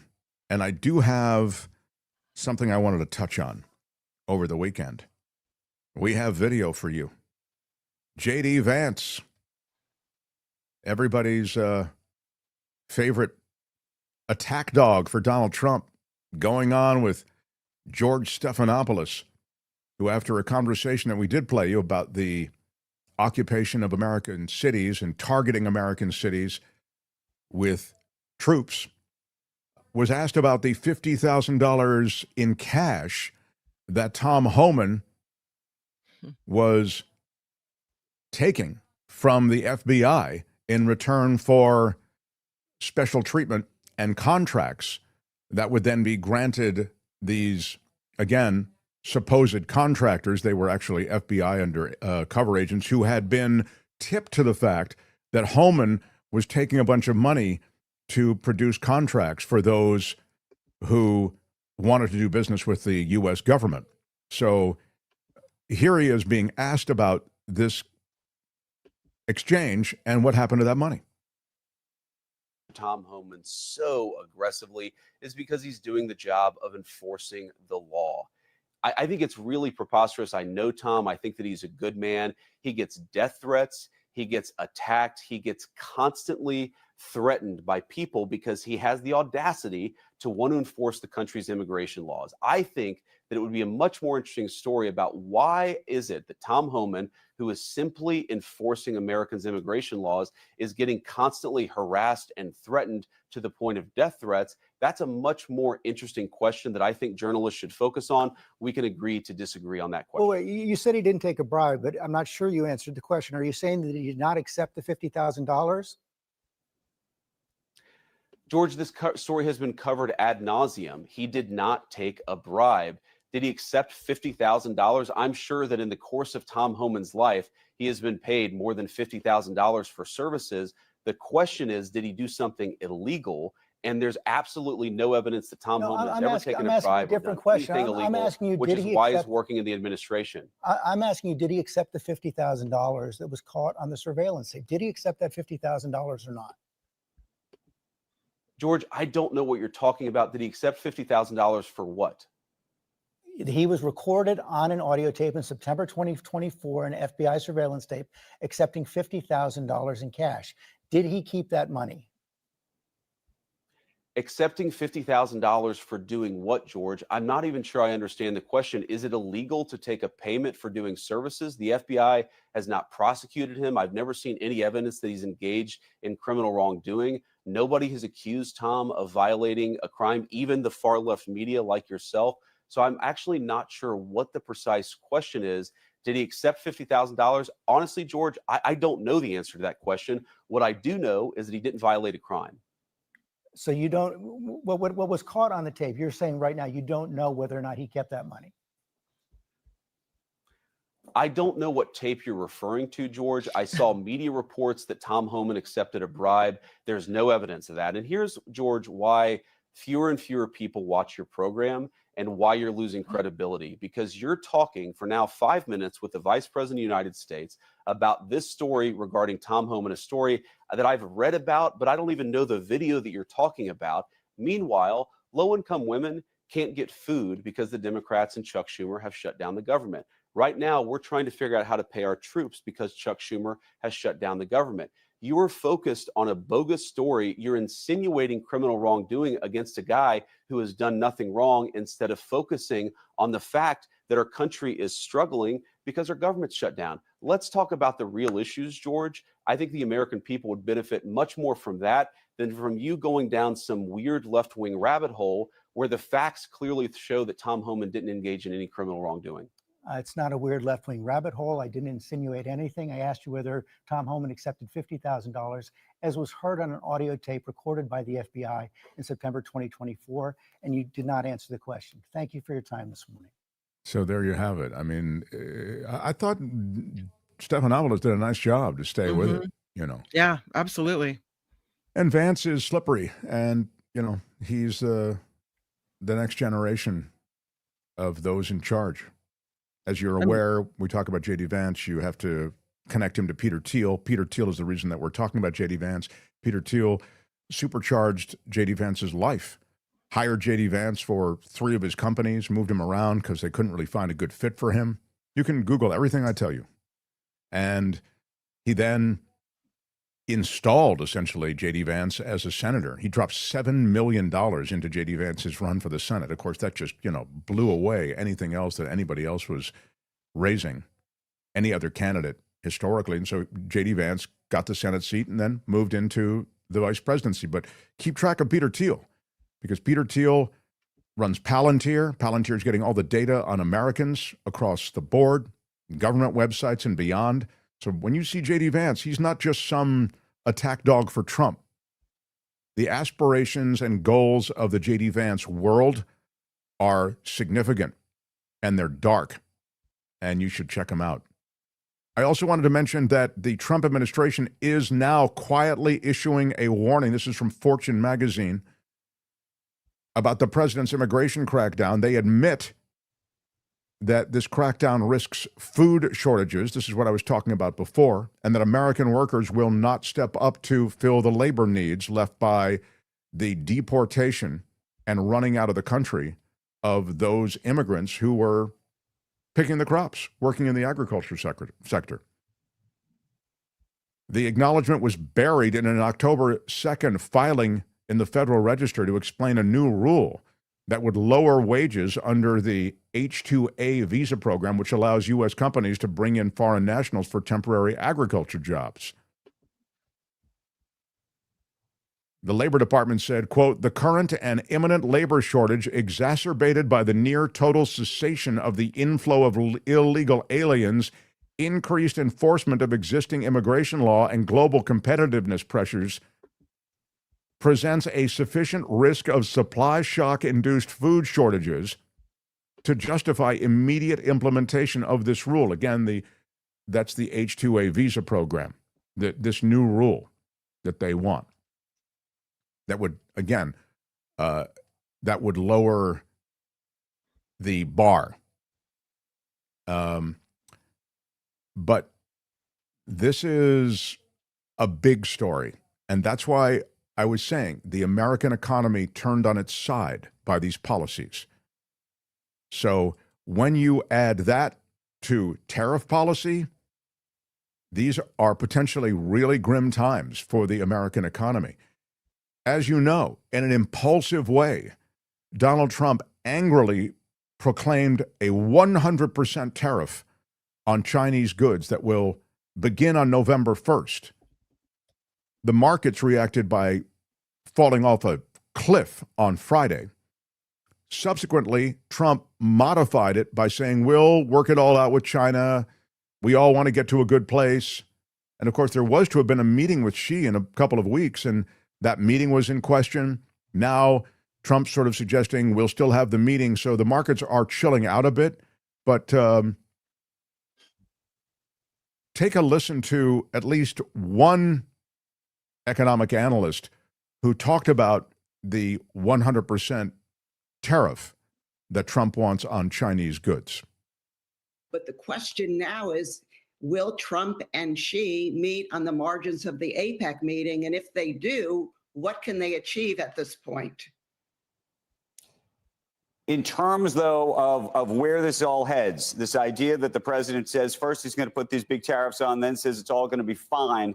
If you're an official in China, President Xi or otherwise, you think what? I'm feeling like I have a pretty strong hand if I'm in Beijing now. I think these tariff threats have become less and less impactful, and I don't think Beijing is taking them as seriously. And today's trade data coming out of China just underscores that Beijing is becoming less dependent on the U.S. market and exporting a lot more to the rest of the world. So again, I think China feels it has a strong hand, that the U.S. needs this meeting and needs stabilization more than China. And as a result, I think it overplayed its hand this past weekend. So just to you, you're arguing you think that the U.S. has lost leverage here. I mean, Joe, you were just making a comment, I think, before. You think America has the leverage here. I do. Yeah. Well, I think, I'm not saying America doesn't have leverage, but I think Beijing thinks, right or wrong, that it has the strong hand right now. Okay, but explain why then you think Beijing does, and to the extent that you look at our economy right now, which seems to be doing quite well, and arguably their economy seems to be struggling on a relative basis, why, therefore, you'd make that argument? Well, number one, the export data today shows that China is exporting to other markets and is becoming less dependent on the U.S. market. Second, I don't think they think that Trump is going to go through with these threats, particularly the tariff threat of 100% on November 1. He's done this before. He's backed off, not because of China, but because of domestic pressure. And let's be honest, food prices and other prices now are going up, putting the president in a more vulnerable position when it comes to raising tariffs. Yeah, good stuff. I think that's a good summary of both. China wants American money, and America wants Chinese stuff. I mean, everything from, rare earth to consumer stuff. So the idea that you put a 100% tariff on China in any way is an import tax that essentially signals we're not going to have any more trade with you. That's just absurd. Again, it's another impulsive, bizarre move by a president who doesn't really understand the economy. And I get it. These people are out there, and the Joe Kernans of the world on CNBC, et cetera, are out there kind of trying to spin it but it's just crazy. It's a Mad King flex. So it's likely that both countries with mutual interests served by a robust trade relationship will find some way out of the smack talking that's being done. But it's just no way to run a railroad. It's just not the way to do business.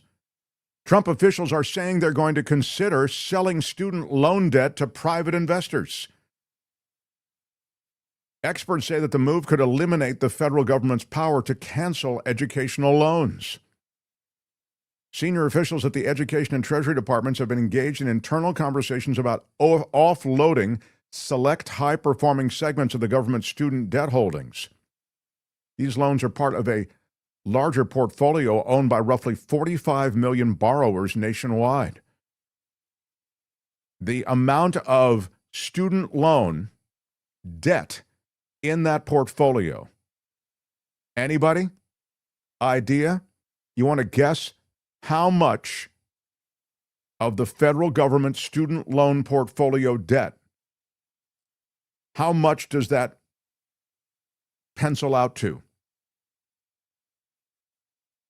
How much student loan debt are we carrying in this country? If you say billions and billions, as John has said, that's a good guess. Too low. Officials in the Trump administration are reportedly weighing the possibility of selling portions of the federal government's student loan portfolio to private investors. That amount is $1.6 trillion. That's right. $1.6 trillion in student loan debt. And they would sell this off. And, of course, now once you've turned it over to private entities that would then carry the debt, then the government has no more control over it. This is a sale of this loan that would be really difficult, super complicated, but they could do it. And that is to be continued because I don't think they can do that quickly. So I'll just say that. And then finally, did you see this, Albert? Will you post it? This is a listener to our show who's a really smart professor. And I wanted to I didn't get that. Oh, you did it already? No, I did not receive it. Oh, it's in the rundown. Okay, maybe you can just click on it. Professor Ahmed Banafa. You see it there? It's under. It's my fault for. I got it. Mm-hmm. Okay. I mean, I think it's worth a look. So it just is a reminder of what we're carrying.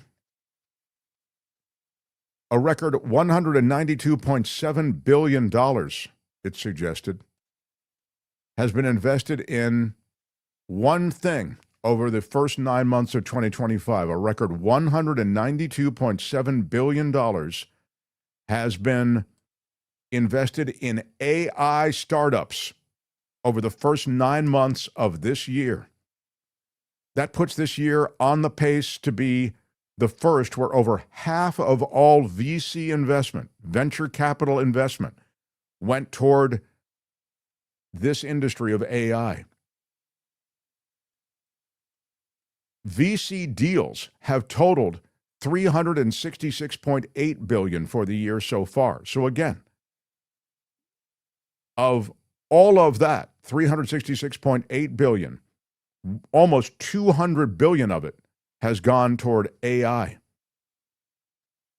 That's significant because when you talk about what's supporting the American economy and the stock market, et cetera, it's a handful of these AI stocks and AI companies and AI concerns. So I wanted to give you a little morsel of that on the way out. Anything else on the way out, Kim, that I wanted to do? I mean, Kim, you're muted. You're muted. I was Kim going is to going tell to be you, muted I more think- in the next year. We are Yeah. celebrating our 3rd year anniversary. Year, and year oh, well, 3 I is don't the know. year of muting. Yeah, that's what'll happen. Mhm. I feel like we're copying France on this one, but did you hear that the United States is getting its own Arc de Triomphe? Oh, yeah, that's almost right. kind of a Trump wants thingy? to, yeah, he had a little Yeah. mock-up of it. I saw him showing it to the Canadian ambassador. I guess we're going to be celebrating 250 years, right? Yeah, the 250th year of America. So we need to have this thing because of that. And this is a new arch that will be put in Washington, D.C., called a triumphal arch. He wants to put it across from the Lincoln Memorial and make a new roundabout called Memorial Circle with this golden angel statue perched on top of this memorial arch that we're getting. He wrote, I guess, a proposal for a triumphal arch in DC for America 250 in the traffic circle in front of Arlington National Cemetery. Yeah. So we need an arch. Yeah, we do. That's a great way to use some of that money you're saving by firing all those government workers. Right. A ballroom and an arch. Bring it 750,000 on. government workers, getting rid of all those government workers. You're going to have all that money. You'll give some of it to the farmers that you got to bail out because they are being crushed by the soybean situation because you bailed out Argentina for $20 billion, and then China, in retaliation to your first trade agreement, said, okay, we're not going to order any more soybeans from you. We're going to go to Argentina. And because Argentina got the $20 billion bailout, they were able to discount their soybean crop to China, and that's how that all worked. So this money, now you have to give the farmers some of that money to bail them out for this year.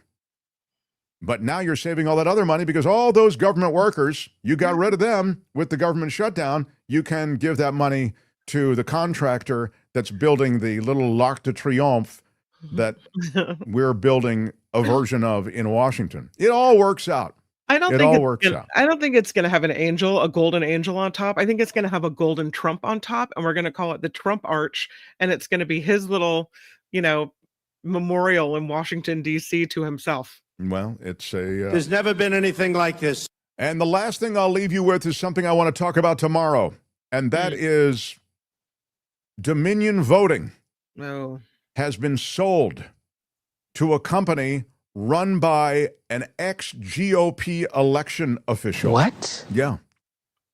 Dominion Voting Systems, the voting machine behemoth that President Trump and his allies baselessly attacked after the 2020 election, Dominion Voting Systems sold to a Missouri-based company run by a former Republican election official. Dominion is one of the biggest election equipment producers there is. We'll talk more about this with David K. Johnston tomorrow, but this is huge. And if you want to talk about elections being manipulated, you now have this technology resting in GOP, clear GOP control.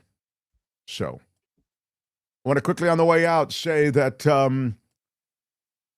Nothing Here has given us a $5 super chat. Love you, Nothing Here. Big shout out. Trump may be trying to set himself up as the de facto viceroy of Gaza, says Nothing Here. Oh, interesting. Yeah, I mean, that could be.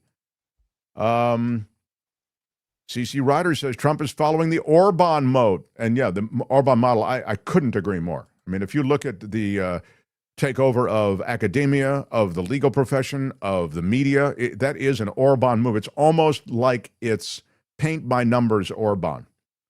I'll return when it becomes the Kim McAllister show, says John Roberts. Yeah. John, angry at me for identifying this moment in time as a Trump victory. I don't... Morning. I know. It was a very tough thing. You cannot say you love your country. It's very tough. Very, very tough when I have to recognize drunk daddy who did take us to Disneyland. I mean, I have to go, well, he did take us to Disneyland. I got to say that. Oh, what are you talking about? He's a drunk. Okay, I got it.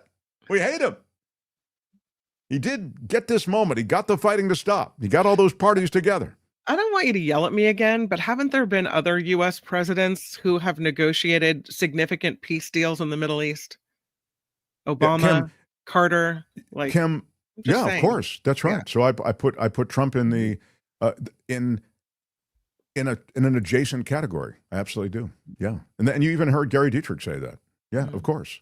I think I'm going to be honest with you, as I always am. I think you waded in because of your hatred for Trump, which I completely think is defensible, as I have said over and over. But I think on this issue, there is just, you don't have a leg to stand on. I mean, the guy did engineer this. And he's corrupt to the core. But so are the players that were party to this and are party to this. And I would say this also in defense of kind of your general position or your revulsion to the corruption, that there is more payoff and back and forth with the Qatari Air Force thing and the Trump golf course in Qatar and the Trump jet from Qatar. I get it. I'm with you 100% on the fact that he's rotten to the core. But so are the parties and signatories to all of this. He got all the rotten people together, and he figured out a way. When I say him, I mean, he doesn't do anything. He's the mouthpiece, sort of. But Witkoff and Kushner and a very small group of people, based on everything I've read, were able to get all of those, again, rotten to the core parties to agree to a thing that stopped the bleeding. And now you have humanitarian relief, hostage release, and a moment of peace. And the question becomes, moving forward, how this proceeds. But they all are signatories and all have skin in the game. So I don't want to even say cautiously optimistic when I'm just going to say we're a world away from where we were a month ago. I mean, doesn't that make sense to you? It does, but also I see everyone jumping on he did so wonderfully well on the U.S. brokered peace deal, and I just feel like you want to wait. I want to wait for to see how it shakes out. Like I'll give credit where credit's due. But you're not giving credit where credit is due. You're not giving credit to the stopping of the bleeding. You're not giving credit to the hostage release. You're not giving credit to the cessation of hostilities. You're not giving credit to this moment in time. You say it, but you don't do it. That's not true. If I want to wait a few days to see how it shakes out, to see if it's really him, to see if he's really the one that deserves all the credit for this, I mean, I can be happy that the suffering has stopped. I can be happy that people will be eating again and they're not starving, and that the hostages are back with their families, and the Palestinian people who may have been held in a political way are back with their families or whatever else. But to give Trump credit, full on credit for everything and fall at his feet for this one day, I'll wait. I don't know. You speak in such broad strokes that I don't even know where you say, well, you're going to wait a couple of days. Do you know how the deal came together? You have some sense and maybe that's where it is, where I just don't have enough knowledge as to what has been at work behind. Because it has been documented. When you say I'm going to wait a few days and see who actually was involved, you don't have to wait a few days. It's there. It's been documented. You can see exactly who was involved. That's why I was noting before. It was a very small team of Kushner and Witkoff. You know what I've said about Witkoff? Why is this guy negotiating? He's a golfing buddy of Trump. Right. I mean, I think I've crapped all over these guys way more than you have, or as much as you would have liked to. If it were the Kim McAllister show, I think you would have totally crapped on them the way I have. But I also think you have to objectively evaluate certain things. And in this moment, it matters that those hostages are coming home. It matters with these Palestinian releases, and it matters that there's a cessation of hostility. It matters. It does matter. I agree with you. So when you say, I'm going to wait until see how the whole thing shakes out, of course, we're all waiting the same way. But I'm ready to take this moment and say, this is significant. You had, again, hundreds of thousands in the streets all around, collectively millions worldwide, saying, stop the war in Gaza. It stopped. That's a big deal. And I think it hurts us, our brand, those who are not MAGA and not on the right. It hurts us when we don't even recognize that. No, Trump had something to do with that one, nothing to do with it. No, it's just hard for me to wrap my brain around the absolute incompetence of the Trump administration that they could put together this monumental deal. Like, I don't get how both could be true. Yeah. But I mean, again, I think you have to look at the facts, and you really just do have to study it a little bit, because I think it's I get it, but I've kind of explained it every which way, that in a group of unholy people, you can make a deal with an unholy guy at the center. It's a power play in the Middle East. The enemy of my enemy is my friend. It is that region. I'm with Cam. It's like if I congratulate my Dodgers now before they win the next 2 series. Sorry, Mark. I'm with the Queen of Kindness. Let's wait. Well, again, then you don't get it either. I'm not saying congratulate him on bringing peace to the effing world, guys. I'm saying give him credit for this moment where there is peace. And to use your Dodgers analogy, you guys are popping champagne like you won the World Series. What are you talking about? When you move to the league championship, and by the way, it's not just the Dodgers. Baseball does this everywhere, don't they, Albert? They pop the champagne when they win the pennant. They pop the champagne, and I get it. It's hard to win the pennant, but it ain't the World Series. You're popping the champagne way too soon. The wild card team popped the champagne, saying they're getting it. That's just so that they could play in the league championship series. So all I'm trying to say is, you allow yourselves the pat on the back for making the playoffs. If you're saying it's too early to pat yourself on the back for, winning the World Series, of course it is. So if it's too early and it's hugely complicated to bring more than just peace to this region, but an enduring peace and build on this and governance in Gaza, these are all really complicated and difficult things, but you have more buy-in now to all of that than you ever had before. And if Trump deserves some credit for it, then God damn it, give it to him. Because you know what? The left and the libs and all of us who care about things like the environment, the poisoning of kids, the propaganda that's out there, we're getting crushed by it. But one of the things we don't do is ever recognize the legitimacy of an act that went down because we're so pissed off about that other stuff. I get it. I don't know. I just think it's really key that a lot of the bleeding has stopped.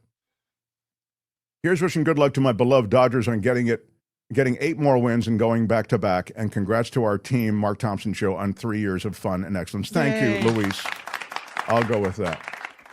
Like Albert, I saw Star Wars in the front row in the very first seat next to the aisle.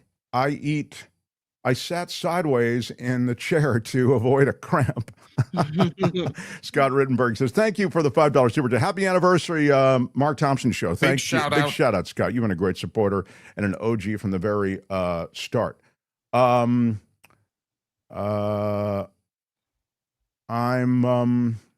we read this one? We have it in an alternate universe, says Angel in the Bay Area with a $10 super chat. The day Trump, Green, and Thompson agree is too weird.